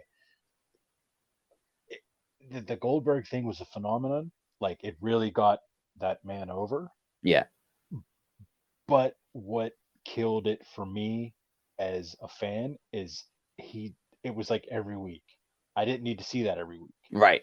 Like, yes, the numbers were getting impressive, but look what they did now. Like, yes, they got her to 50, but they haven't hit that wall yet. Like, with Goldberg's like what 135 and 0 or something. Right. And yeah, she doesn't have a match for the next 2 weeks. Like, it's fine. Yeah, like she's on TV. Like, right. You could have her there and you could talk about the streak. Right. You could even do a match where it's like, Red Velvet has to beat, Layla Gray first or something, right? Before she gets to do something like that. Yeah. Yeah. It's not overdone. It's not pushed down your throat. It is there though. Yeah. And it's just, I like the way they're doing it with keeping her relevant too, but not oversaturating her. Yeah. Moving on to our main event of the night. Oh, don't forget our little promo that happened. I don't have anything wrote down. What Britt Baker has an update backstage. Oh, I forgot about that. Yeah, that was a big one. That was a big one. So, yeah, Britt Baker, she let everybody know that she was okay. And while she was there, Ruby Soho stopped by to, say, hey, I'm not with them. And I don't think Britt believed her. Yeah. I love this story. This storyline is great. It's so good. It's so good because it is like a Shades of Grey type thing. Like, it's not. It would be boring if it was immediately every XW person is on one side and every AEW person's on. But like, they're not doing that. Like, Ruby's possibly not on. Like we don't know what side she's on, right? So it's Right. great. I was thinking, like, does somebody have to take a side? Right? Yeah, they don't have to. Like, yeah, like, what if someone's just like, I don't want to be involved? Or Like, who's to say? What that's if we and like Sheeta or something, or like, no, we don't like either of you. We're gonna do our own. right. Yeah. We can do our own thing. We're gonna be our own team. Like maybe have three teams. Like Oh, yeah, that would be sick if you had like the um like Sheeta, like Emi Sakura and Riho, and like the people from like Stardom. right. Or like Oh, when Thunder Rosa comes back, like she's not gonna oh, yeah. want to tag with either Britt Baker or Tony Storm, right? So like maybe she's in the middle too. Like yeah, I think this is, and it's great because it can involve literally anyone on the roster. Like you could put Yeah. anyone in this. Yeah, you're right. Like Emi Sakura, so who doesn't really have a storyline, you could she's in the storyline now, right? Like you can Yeah. put basically anyone. The Bunny, Penelope Ford, like they could be in here, right? Just put Yeah. anyone in it, and it immediately makes it more interesting. Oh man, it really does, and it is the most interesting storyline, like on the television show I right agree. now. I really think it is, and they've done such a good job with it. Like that, I don't know what's going to happen, and I want to know what's going to happen. Like Yes. I'm invested in it. Like it's been really good. Yeah, like, I mean, obviously they're setting us up for this. There's going to be a big a swerve coming, Somewhere, yeah. but I like literally, what is that going to be? Right. Like I don't know. Like for a while I was sure it was going to be Ruby. Now I'm like I don't know. Maybe Ruby really is not going to ally with. Like I don't know. And it's And yeah. yeah, is this leading to Mercedes and Naomi? Right. Or Like, something else. Like yeah, it could yeah, be. This is so good. It's such good storytelling. because like, oh, dude, this just popped in my head going back to the Stardom thing. What if Riho, Emmy, and I can't think of the other person that I just named. But anyways, um, what if they're like, oh, we're gonna bring our little group in, and that's how they bring in Mercedes Right. because they all have ties over there. Yeah, Oh, they could go anywhere with this. It's really Hey, did you notice about this show in particular, but AEW as a whole in the last we both read that there was an article with Tony Khan talking about how he changed how he writes the stories. Now he basically yes, writes the week for the stories as opposed to writing the story and then trying to fit it into the week. Like it's a good article if right. you could find it. But I noticed not only are the stories like week to week, they're more cohesive now, but like the Hmm. show is more cohesive. Like stuff happens Yes, earlier in Dynamite that matters later in Dynamite. yes. Like Britt got attacked and then they mention that later. Like it's for a while it was Uh, like a collection of like segments. Like this is the segment for this story, and then this is the segment for this story. And now yeah, they kind of I. all go like Takeshita's thing with Brian Cage ties into the storyline with Bryan Danielson, which ties into MJF, which is like It's true. they've made it seem like a show now versus a series of segments. And I mean, as when I can't think of the guy's name, but whenever Tony Khan hired that ex WWE Right. producer who Yeah. they said that was probably one of like all the stars that he signed in the last year, this guy was probably bigger than that from like a Right. production standpoint. Yeah. And it's showing. Yeah, like Road 2 was incredible this week. Like Yes. the shows definitely do seem like they're more tightly produced. They seem better run at this point. Yeah. And not that they were bad before. Like we've said before, we've always been entertained by AEW, but it does seem it's different right now. It is different, and it's not over the top though. Right. Like I don't like it's not totally changed, but it Right. is definitely like AEW 2.0, Right. if that's what Yeah. you want to call it. Like when we're talking about like anyone being involved in the segments, all like if they involve Jade in this storyline with Britt and them, like that would make sense too. Like they could really Yeah, they could go anywhere with, and this could last for a while. This doesn't have to end with like one match. Like it's maybe true. they have a Britt and her side versus the Tony Storm and her side group, but then maybe a third group shows up, or maybe one of the groups splinters and now they Oh, only working together for one night and they actually can't stand each other. Like maybe Sheeta tries to work with Britt and can't work with her, and then that fault, and then there's still the potential of Jamie and Britt falling out. Like there's true. just so much going on here. And I mean, cannot forget that we could have the first women's war games, Yes. blood and guts, but Yes. Yes. uh oh, it's just such a great story. It is. It really is. And it almost came out of like left field. Like everybody, like as it was starting, I mean, I was one of those people being like, oh yeah, the play the old ex WWE versus Right. AEW original card, blah blah blah blah blah. Like, yeah, that was that. If it was just that straightforward, it would have been annoying. Yes, but you throw it together like you're doing now, and like I said, it's the most interesting storyline. I mean, they planted seeds of it in that same post All Out press conference where Punk had his thing. Yeah, where Tony took a shot at Thunder Rosa, being like, she says she's hurt. Like, it was like just a little thing in there, right? Like, they planted the seeds of Tony Storm turning heel like back then. True. So it's been good. So good. Speaking of good, we had a heck of a main event. Yeah. TNT title match. No holds barred. Darby Allin versus Samoa Joe. Does anyone know, is Darby like okay today? Yeah, like, is he?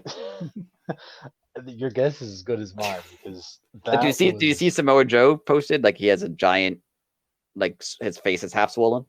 Oh no, I didn't see that. He put it on Twitter, I think. Oh, where like he has like where he got hit with the table, it's like he's like all swollen and oof. Yeah. Oh, that was just well, first and foremost, to set the stage for you, Darby Allin showed up to the ring with a thumbtack hoodie. Yes. So there's that. If you're wondering what a thumbtack hoodie is, he had thumbtacks glued all over the outside of his hoodie Yes. that he used as a weapon while he was wearing it. I love like the whole match. Taz's whole thing, which is like, he's crazy. He's crazy. Like, what's wrong with him? He's crazy. Yeah, that was his answer to everything. Which is like what I was doing. Like this is nuts. Yeah.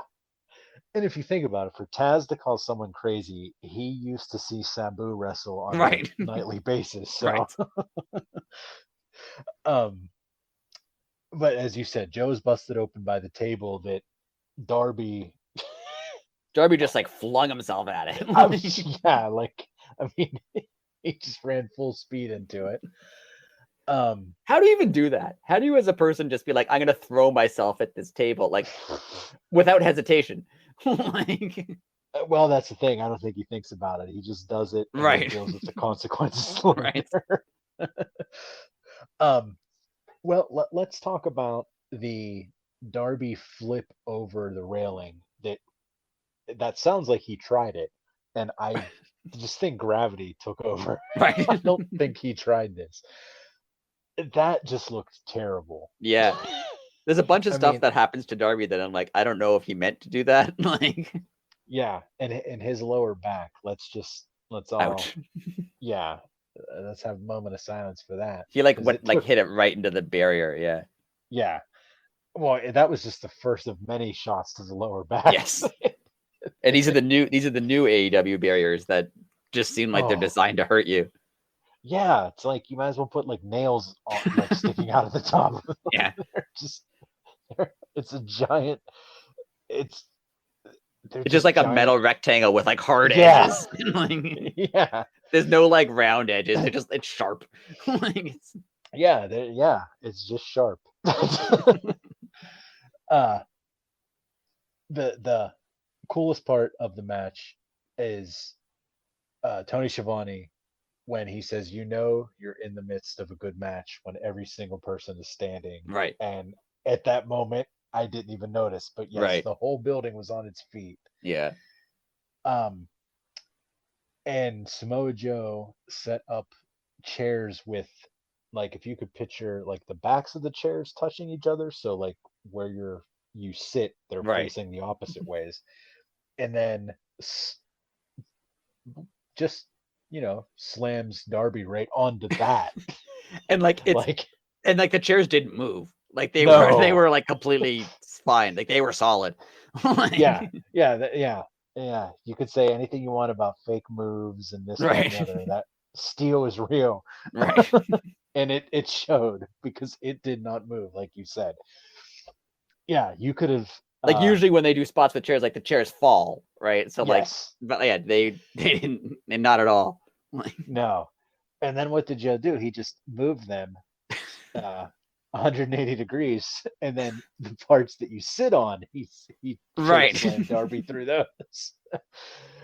um, I feel like if I was wrestling Darby, and I know Samoa Joe's like experienced and has done this a bunch of times, but like I feel like if I was wrestling Darby and he was like, "Hey, I want you to do this," I'd be like, "Are you sure, man?" Like I feel bad doing that. Like, should I? yes, I feel like I don't want to drop you spine first in the back of a chair. Like you, that really hurt. No, like yeah, yeah. I don't want to be responsible for doing That's what I that to was just somebody gonna say. else. Like Yes, that's what I you was say just you're gonna gonna be say. fine. I don't know if you will be. Yeah, there's a high chance of paralysis here. Right. Um, Like that, he'd have to convince me into doing stuff like that. Like, well, I mean, you brought up a great point during the next part of the match of Darby goes under the ring and he gets a knife to cut the apron off. right, Not apron, cut the mat off. right, And you were like, why would he waste his time doing that? He now has a weapon and a right, no holds barred match. right. Just stab him. Like, Like exactly. we're already there. Like it's Exactly. not far from where you are at this point to just like stabbing someone. Like, Yes. So again, the suspension of disbelief in pro wrestling is great. yes, You have the guy beat, but you take 35 minutes to cut 8,000 pieces of rope yes. Well, to give him time to I recover. guess the thumbtack hoodie didn't work the second time, so he had to go. Yes, it's true. He had to work extra hard. Make sure the next one worked. And oh my God, does it really put it into perspective how little padding there is on a wrestling Right. ring and how people can jump off the top rope Yeah, he and pulled it not off. die. It was like a thin gym mat. Right. Like, Yeah. And then there's just plywood underneath right. that. I was very surprised when that mat came rolling off. That it Yeah, like was there's just not like, oh, he moved away the padding, but like yeah, there wasn't really much padding. Like yeah, and it's like if you could imagine, like it to me, it looked like foam rubber. right. Like it doesn't even look soft. Like you know those like those ergonomic pillows they make that are like kind of firm. Yes, It's like it was like yes, that. yes. It's exactly what it was like. I was so blown away that that's what a wrestling ring is, and people willingly jump off the top rope Right. into it. Yeah, that's not protecting you very much. Like Yeah, and I know there's some give to the plywood, but it's still plywood. Like yeah, like it's still plywood on a steel frame right. with probably steel crossbars. I'd imagine. I don't I'd know. assume so, yeah. But That might be something I look into this week. I might literally try to find a schematic for a wrestling ring to see yeah. what it looks like. And I think like they're built differently. I forget which way it was. If it was WWE to WCW or the other way around, I don't remember. But one of them was harder. I don't remember. I know the WWE ring was bigger, but I think the WCW ring might have been harder. Yeah, because that's what Bret Hart Yeah, always said. Like, not only was there was like the trap door that he was slammed on that hurt him, but right. like their ring in general was way harder. And I feel like the AEW ring probably is more like a WCW ring. See, I always thought it was like a WWE ring because it sounds more like a WWE. It does sound more like one, but I just thought because the cables are the ropes are cables in AEW, true. Whereas they're more elastic in WWE. Yeah, they're more. Maybe it's like, maybe it's a actual rope, aren't they? Yeah, maybe it's a combination of it. I think WWE they're like elastic rope. Mm-hmm. Whereas like this may be some kind of combination of the two, where like the canvas is more like a WWE ring, but the ropes are more like a WCW ring. I don't know, but that's true. I never understood why they would use metal ropes. Yeah. Like just rope in general sounds terrible to run and put your body weight against. But like, I mean, it's better for. cable. I think it's better for like high flyers, but. That's true. I never. But thought of it that way. I'm sure more tension on it. Right, but I'm sure it hurts. Yeah, like whoever invented pro wrestling was like some like you think about it, like the whole business is just the most idiotic thing ever. Like a very sadistic person came up with this. Yes. Like don't worry, it's not real. But oh yeah, we're definitely slamming you super hard into plywood, and on the ropes are going to be cables, steel, and then around the ring there's going to be steel stairs and like metal ring posts, and sometimes we'll slam people into that. But don't worry, it's all planned, so it's fine. Right? Correct. Yeah. You'll know before we smash your head into a chair, but we're going to do it. Yeah, like I think I'd rather be like a pro boxer, an MMA fighter. Like at least you know how to like right. The guy's punching at me, I can protect myself. Right. All right, okay, so here's what I'm gonna do. I'm gonna jump off this 13-foot ladder. There's just this one table. All you gotta do is roll onto this table, and then this half-inch table is gonna break our fall. Right. Yeah. And we're moving the mat, so this is concrete. That finish, the muscle buster, yes. that was like I winced. Like that hurt me. That hurt me watching on TV. Yeah, because as we just said, you saw Darby took what little padding there was off, and then Joe hits the muscle buster, and if you notice when guys do like a sit down power bomb or something like that, like they kind of bounce. Right. When he did that to Darby, he hit the ground. Yeah. and not no give. And not saying that it was anyone at fault, because they've said it wasn't, but like that's how Tyson Kidd like broke his neck, was on a muscle buster from Samoa Joe. Like, oh really? Yeah, wow. And they've all said Samoa Joe didn't do anything wrong. It was like he landed weird. Like it was just a fluke situation. Mm-hmm. But like, if that broke someone's neck, like this could, like, it wasn't, for all we can tell. Like, Darby was fine, but like it could have been very bad. Like this was a move where like you move an inch the wrong way, and like you're right. He didn't cushion that blow. He just landed, right? Like yeah. I mean, it was gnarly. Yeah. You know, more power to them, I guess. I don't know.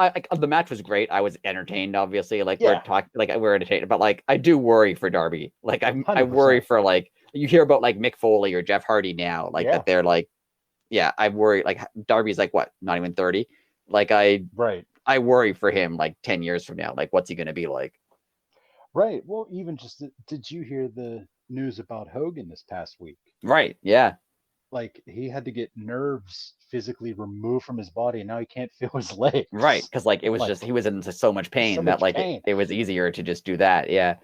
Like and he wrestled, other than like he'll say like the landing on his tailbone with the leg drop is what caused that. Right. But he, outside of the leg drop, like he wrestled like he wasn't jumping off stuff. Like he wrestled like, other than the leg drop, like the safest style you could wrestle, really. Yeah. And like he's still just from like landing over and over again, 400 days a year, or however often he wrestled. Like, he said, isn't he like a couple inches shorter now too? Yeah, he was like, he went from like 6'6" to 6'3" or 6'4". Yeah, like he lost height, back surgeries just from like And that was like, that wasn't what Darby's doing. Like that was significantly safe. Not to undermine anything. Like falling on your tailbone 400 days a year is obviously also bad. Right. But like, it's not the level of what like, I know Darby doesn't do it every single day, or maybe he does. Like, well, that's true. But yeah, like you're right. Like, what Hogan did, it wasn't as well, you can't say damaging. It wasn't as devastating. Right. But so Matt Hardy has actually said that's the one move that he regrets doing, is he used to do the leg drop off the top rope. And he said that's the one move that hurt him more than like all the other stuff that looked more high risk, was doing leg drop. Like leg drops are bad. Like they hurt. Well, yeah, like think about it. Like, okay, like what's the top ropes? What would you say? About 4.5 feet 4.5 off feet, the maybe. ground. Yeah. Okay, so you add a 6 foot person. You're, the top of your head. You're 10 foot off the ground, and then you Right. jump off of that and land on your butt. Right. Like think about how much it hurts if you slip and fall, and you Right. fall your normal height to your butt. Right. Yeah. Yeah. Like, oh. And like Darby's landing on his back half the time. Like, Yeah. Yes. Yeah. The Darby's nuts, but hey, it's what he wants to do, man. Yeah. Well, like I said, he was on that Tony Hawk podcast, and he basically said, like, just because, like, he would be doing this anyway. Like, Right. Yeah. he loves, like, the adrenaline rush, and he was like, if I wasn't um in a wrestling ring, he's like, I'm on my skateboard, so Right. if I didn't wrestle for a living, I would just be doing skateboarding stuff, or so I mean, he enjoys the adrenaline flow, I guess. Yeah. um we did have the return of Wardlow. Yes. um Decent haircut. I like the haircut. It's Like the haircut. it's a bit more like it's a bit more generic, but it looks good on him. It does. um I mean, we're obviously, this is going to lead to a Joe versus Wardlow feud or rematch. Do you think Joe beats him clean? I don't know. It would be a little odd if this all just went back to Wardlow regaining the title. Like, it would be a little strange to Agreed. go Wardlow, Joe, Darby, Joe, just back to Wardlow again. But I don't know if Joe beats him, because they, like, no knock on Joe. Joe's great, but like, if they're trying to build someone, Joe's time is not now. Like, Wardlow's time is now. So I don't know. I'm the whole thing seems a little weird to me. Like, Darby losing seemed a little weird to me. I don't know what they're gonna go next from this, but I want to see it. The only thing that I could think of, that I was like, as soon as the match ended, is, Darby also put the stipulation on the match: if you beat me, I will never challenge you for the title again. He didn't Right. put the Cody stipulation on, where it's never for the title. Right. But I was thinking, which makes a lot more sense. Yes. Makes a lot more sense. Yes. You have Wardlow and Samoa Joe in a match, and Joe is just destroying Wardlow. Darby comes in and, like, gets Wardlow the win. Right. And then you can go back to, you could have another, Darby versus Joe match, or you could have a Darby versus, like, because then you could say Wardlow gets mad. It's like, well, I won the title, but I didn't win it. Right. Like, yeah. It opens that back up. I would also like to see Hobbs back involved in this, because I totally agree. I think he was a good addition. I would like to see him back involved in this storyline here. They could do. Technically, Darby said he wouldn't face Joe for the title again. What if they have like a 4-way match where Darby's in it, but he's not? It's not him against Joe, right? It's a 4-way match. True. So I don't know. Or they do a 3-way match, and then the winner, Darby challenges the winner, or it could go a lot of ways. Yeah. But all in all, great show. I like Wardlow beating up security guards. That's always fun. That's always fun. The one guy, I don't know if he caught him, but it was a good punch if it was fake. Yeah, I know. Because it looked real good. I know. But yeah, I'd give the show a solid 8 to 8.5 out of 10. Yeah, I think it was one of their better shows in recent memory, I'd say. Yeah. It was really there wasn't any weak points to it too. Like, even stuff like the gun stuff, which wasn't like not weak, but like the worst part of the show maybe, but it was still good. Like, there was no part where I was like, even Jericho stuff, which sometimes gets a little long. It all like that wasn't the case here. Like, it was all good. Yeah. So, it was a heck of a show, heck of a week. We have a lot to look forward to. But we also had a homework assignment. Yes. I gave out homework this week. Yes, you did. There's been some talk. I think it was it started after Wrestle Kingdom. I think Okada, it might have been Okada, who mentioned that he wanted to do a World Cup of wrestling and he wanted to talk to some other promoters. And then Tony Khan said he'd be down for that. I don't know if it'll ever happen because getting this many companies to work together and to like book where they don't like every company's going to go, no, everyone from my company should win. Right. Like, I don't know if that's ever going to happen. Like, it's not like they're going to go to New Japan and say they somehow got WWE involved and Triple H is going to be like, oh no, yeah, Roman Reigns and Cody can lose. Of course, that's fine. Like, it's never going to happen. But if it did, I was thinking that the best way to do it would be like a team effort. So you don't necessarily, you're not representing AEW. There's a bunch of you representing your country. There's like a team, a team USA, a team Canada, a team Japan, a team, whatever. So my homework for the week was to put together the team for your country. So you would be doing Team USA and I would be doing Team Canada. Our stipulation that I put on it was if at least it's 5 people, 1 male singles wrestler, 1 female singles wrestler, 1 tag team, and then the other one can be whoever you want it to be. And they have to be current wrestlers. So someone who's wrestled, in the last year or so, like someone who's an active wrestler. Yes. So you can go first. Okay. First off, and they can be from any company also. Okay. They can wrestle. They can wrestle anywhere. We're gonna say right off the bat, spoiler alert, mine are all from AEW. Of course.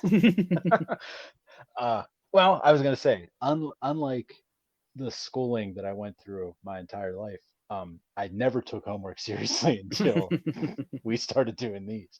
Nice. And I put way too much time into this. But okay, do you want me to do the whole list, or we can do one at a time? You can do your whole list, and I'll do my list. Whole list. All right. Do the whole list. Okay. For Team USA, I have, which of course would be my number 1 overall pick anyway, and my team captain, Bryan Danielson. Nice.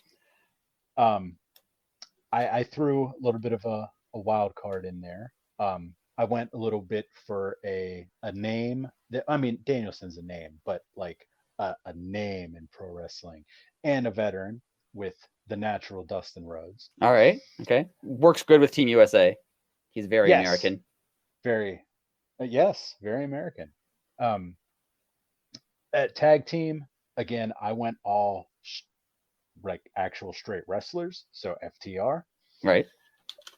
Female, again, all wrestlers, Serena Deeb. Very good. Yes, and I have the big name in Danielson. I have the grizzled vet in Dustin Rhodes. I have the tag team at the top of the world in FTR, and the most technical woman wrestler in the world. So you got to put the rookie in there, the young guy, the young buck, but again, a pro wrestler, Daniel Garcia. Even I like it. To be a sports entertainer. I like it. Good team. Thank you. Good team. Now, good team. I did prepare though, because I understand you're talking wrestling and Canada. I'm sure you're going to try to put Bret Hart in this song.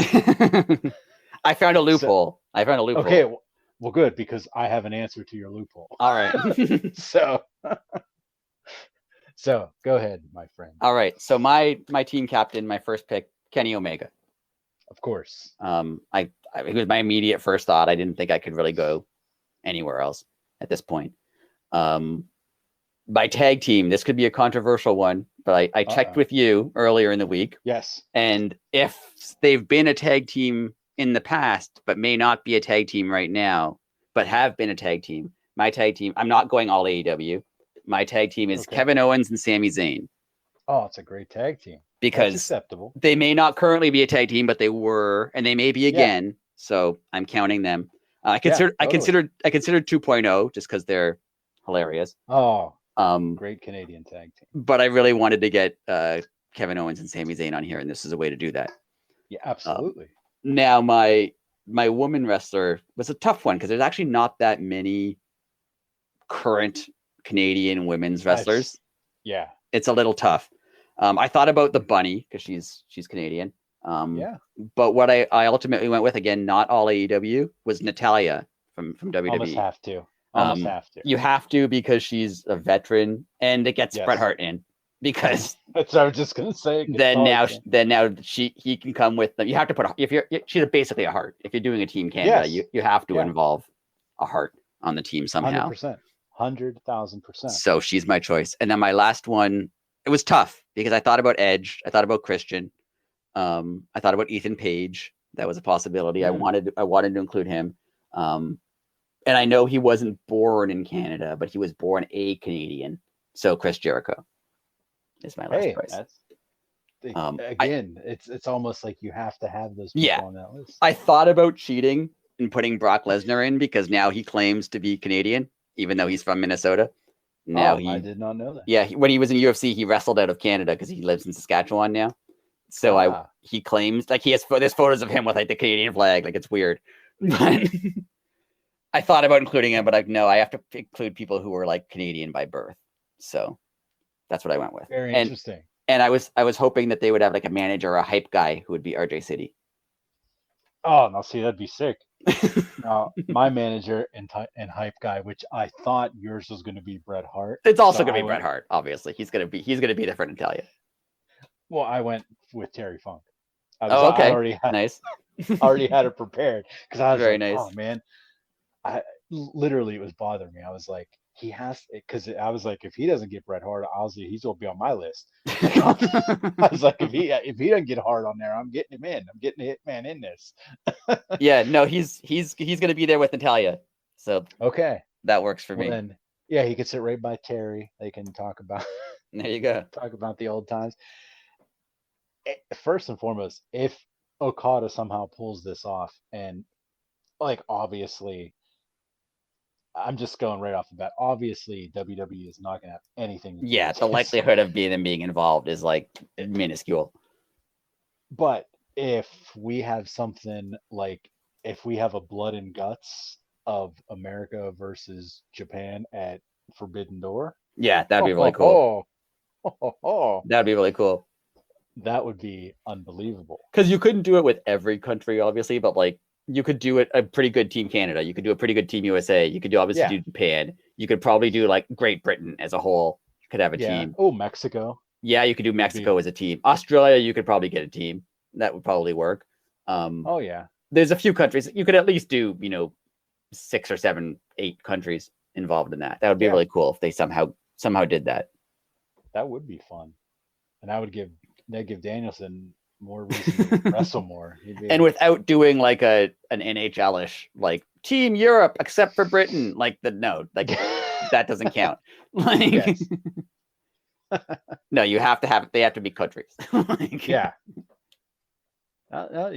I'm down. Like, I really hope this happens. Just the thought of it, like, how has it never happened? Honestly, I know it's because every promoter would want to book their own guys. Like, I get that, but but you're also booking your bank statement, right? Like, that's just, you're printing money. And like, obviously, if we had our teams go against each other, right? Like, right, Danielson goes against Omega. Like, if either of them lose, it's fine. Like, right. No one's gonna be upset at that, really. Like, right. Or even if we did get WWE involved, and like we did have Kevin Owens and Sami Zayn against FTR. Like, FTR, come on. If FTR lost, like, I don't think they'd be mad, right? Like, or if Sami Zayn and Kevin Owens lost, like, I don't think they'd be mad. Like, it would. I don't know. And it doesn't make the company, it's not like they're going to go back to WWE and be like, oh, remember they lost that match to FTR? Who cares? Right? Like, right. Yeah. Remember that thing that was really fun and entertained the hell out of everybody?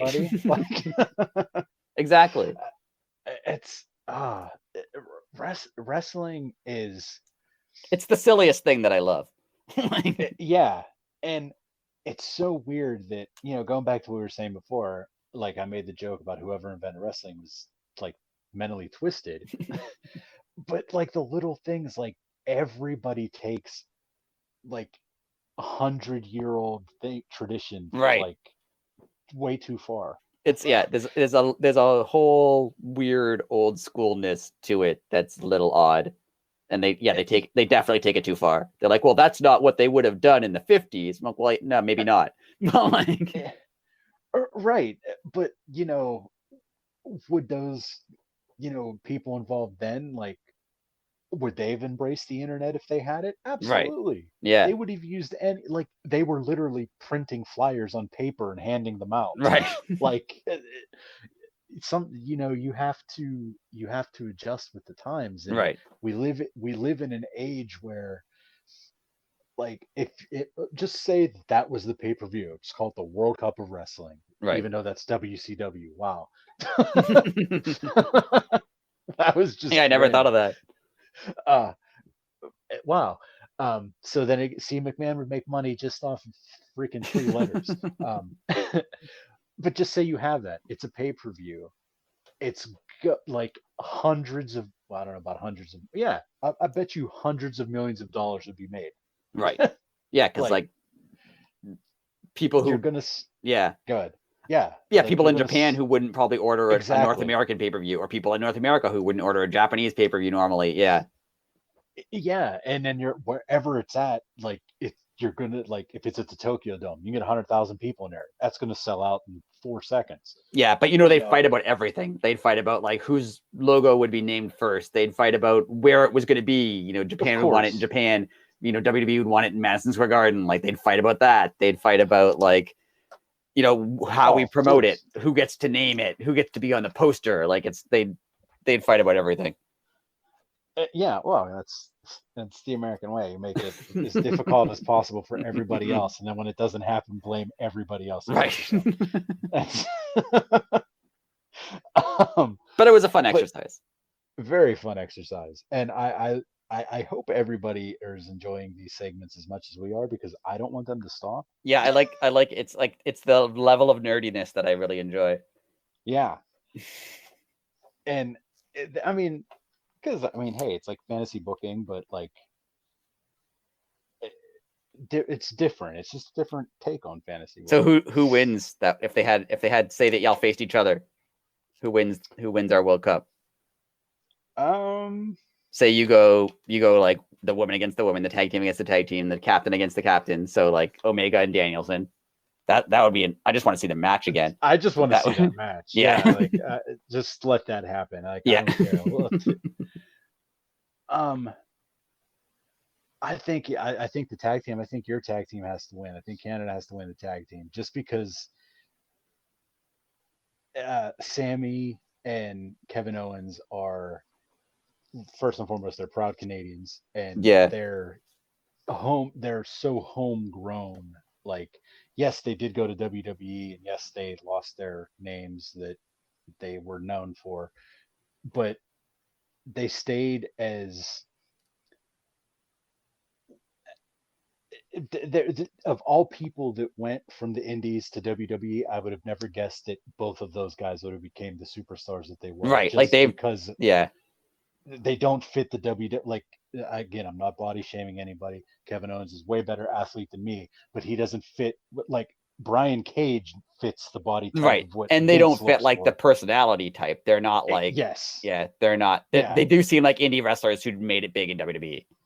Yeah, I mean, that's not a knock on them. They're super entertaining. Like, they're great. Yeah, and it shows you the talent. Like, right, where all the cards are stacked against you, they've made it beyond work. Right. Yeah. I'm sorry, but I have to give Serena Deeb the nod. I agree with you. Yeah, I agree with you on that. That would be a good match, though.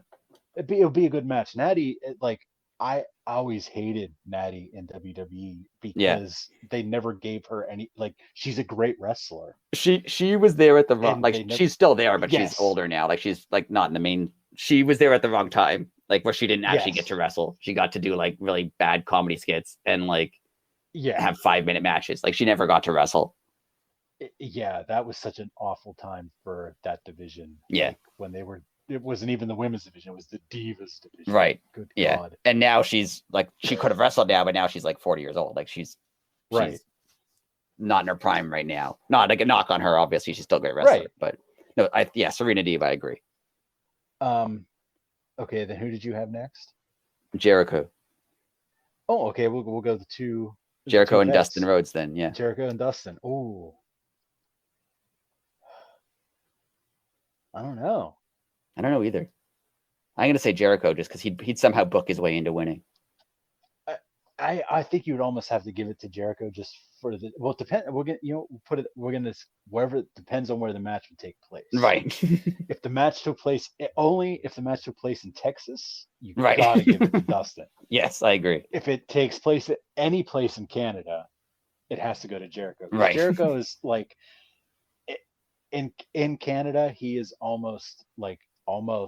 So before you find out where I live and burn my house down, he's almost at Bret Hart. He's almost at Bret Hart level. Yes. He's almost. Almost. Whereas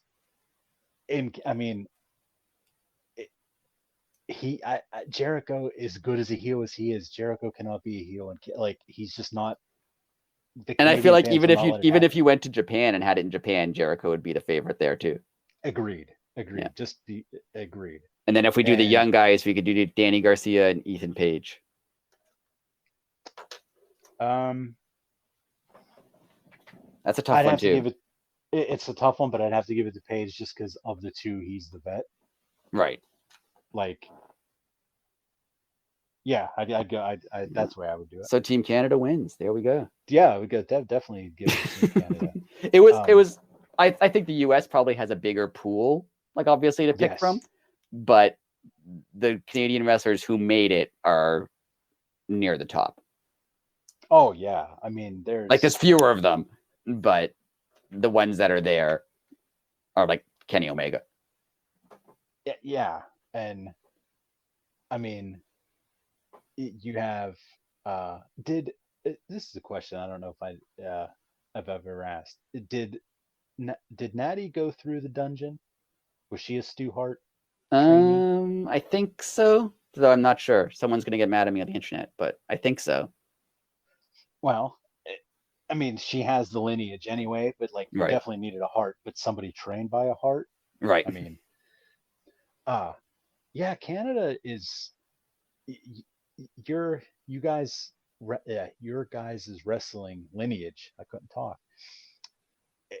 The Harts basically, like, I mean, there was wrestling there before. I feel like she was trained more by. I think she was trained more by her dad. Oh, okay. But yeah, like you guys had Stampede, that like it was the opposite of WWF. Right. Like, yeah, it was more of a Mexican lucha libre style or Japan style, because I mean that's where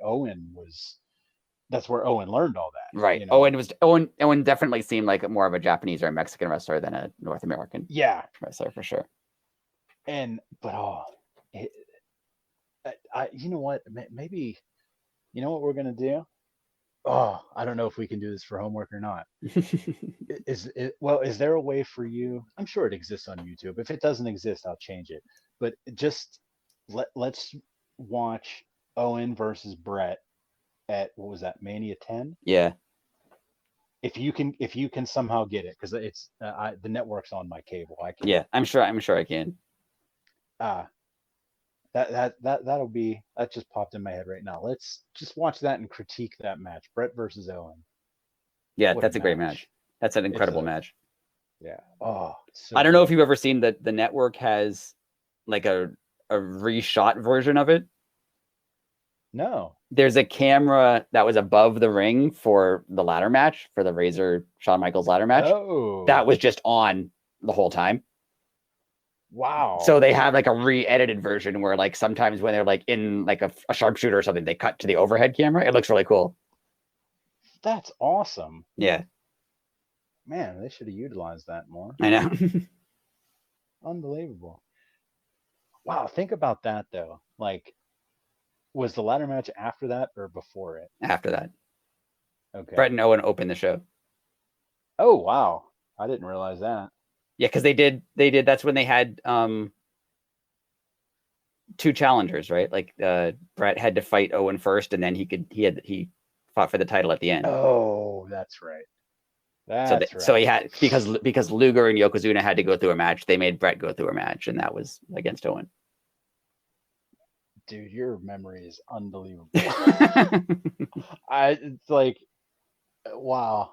I totally did not even remember that Yokozuna and Lex Luger were. Hey, I'm That telling was you, even that if I time had to period. if I had to save my life by answering like 90s wrestling trivia, I could do You it. would. Yeah. Oh man. Wow. What a show. What a time. Yes. What a time. Mania 10, not to make this a long post. We should probably talk No. about this another time, but like Mania 10 it wasn't a great WrestleMania, but it had two outstanding matches. It had the Bret and Owen match and it had the Shawn Michaels Razor Ramon match that were both incredible. The rest of the show was like forgettable, but those two matches were great. Just those two matches in general. Do you need anything else? Like, Right? Yeah. I mean, wow, unbelievable. That should be something we maybe should think about doing one day. Just like as one of our little homework assignments is like rating like the wheelhouse WrestleManias, like from like X7 on. Right. Like when we were in our high school nerd out Monday Night Wars phase. Right. There were so many, like, if you think about it, during that time there were so many freaking matches that were just like, for both companies, honestly, unbelievable time. Yeah, I'm still like retroactively upset that I didn't watch more WCW when it was actually on because it's the stuff I've seen has been like, obviously all companies have bad. That's the not to drag this out more, but No, that's the problem with WWE owning them is they only talk about the bad stuff now. right. And they only show like, oh look, remember when the Shockmaster? Yeah, fine, but like they don't talk about like the rest of the stuff that was good. And that's again, we'll end it here in a second, but we always talk about the network.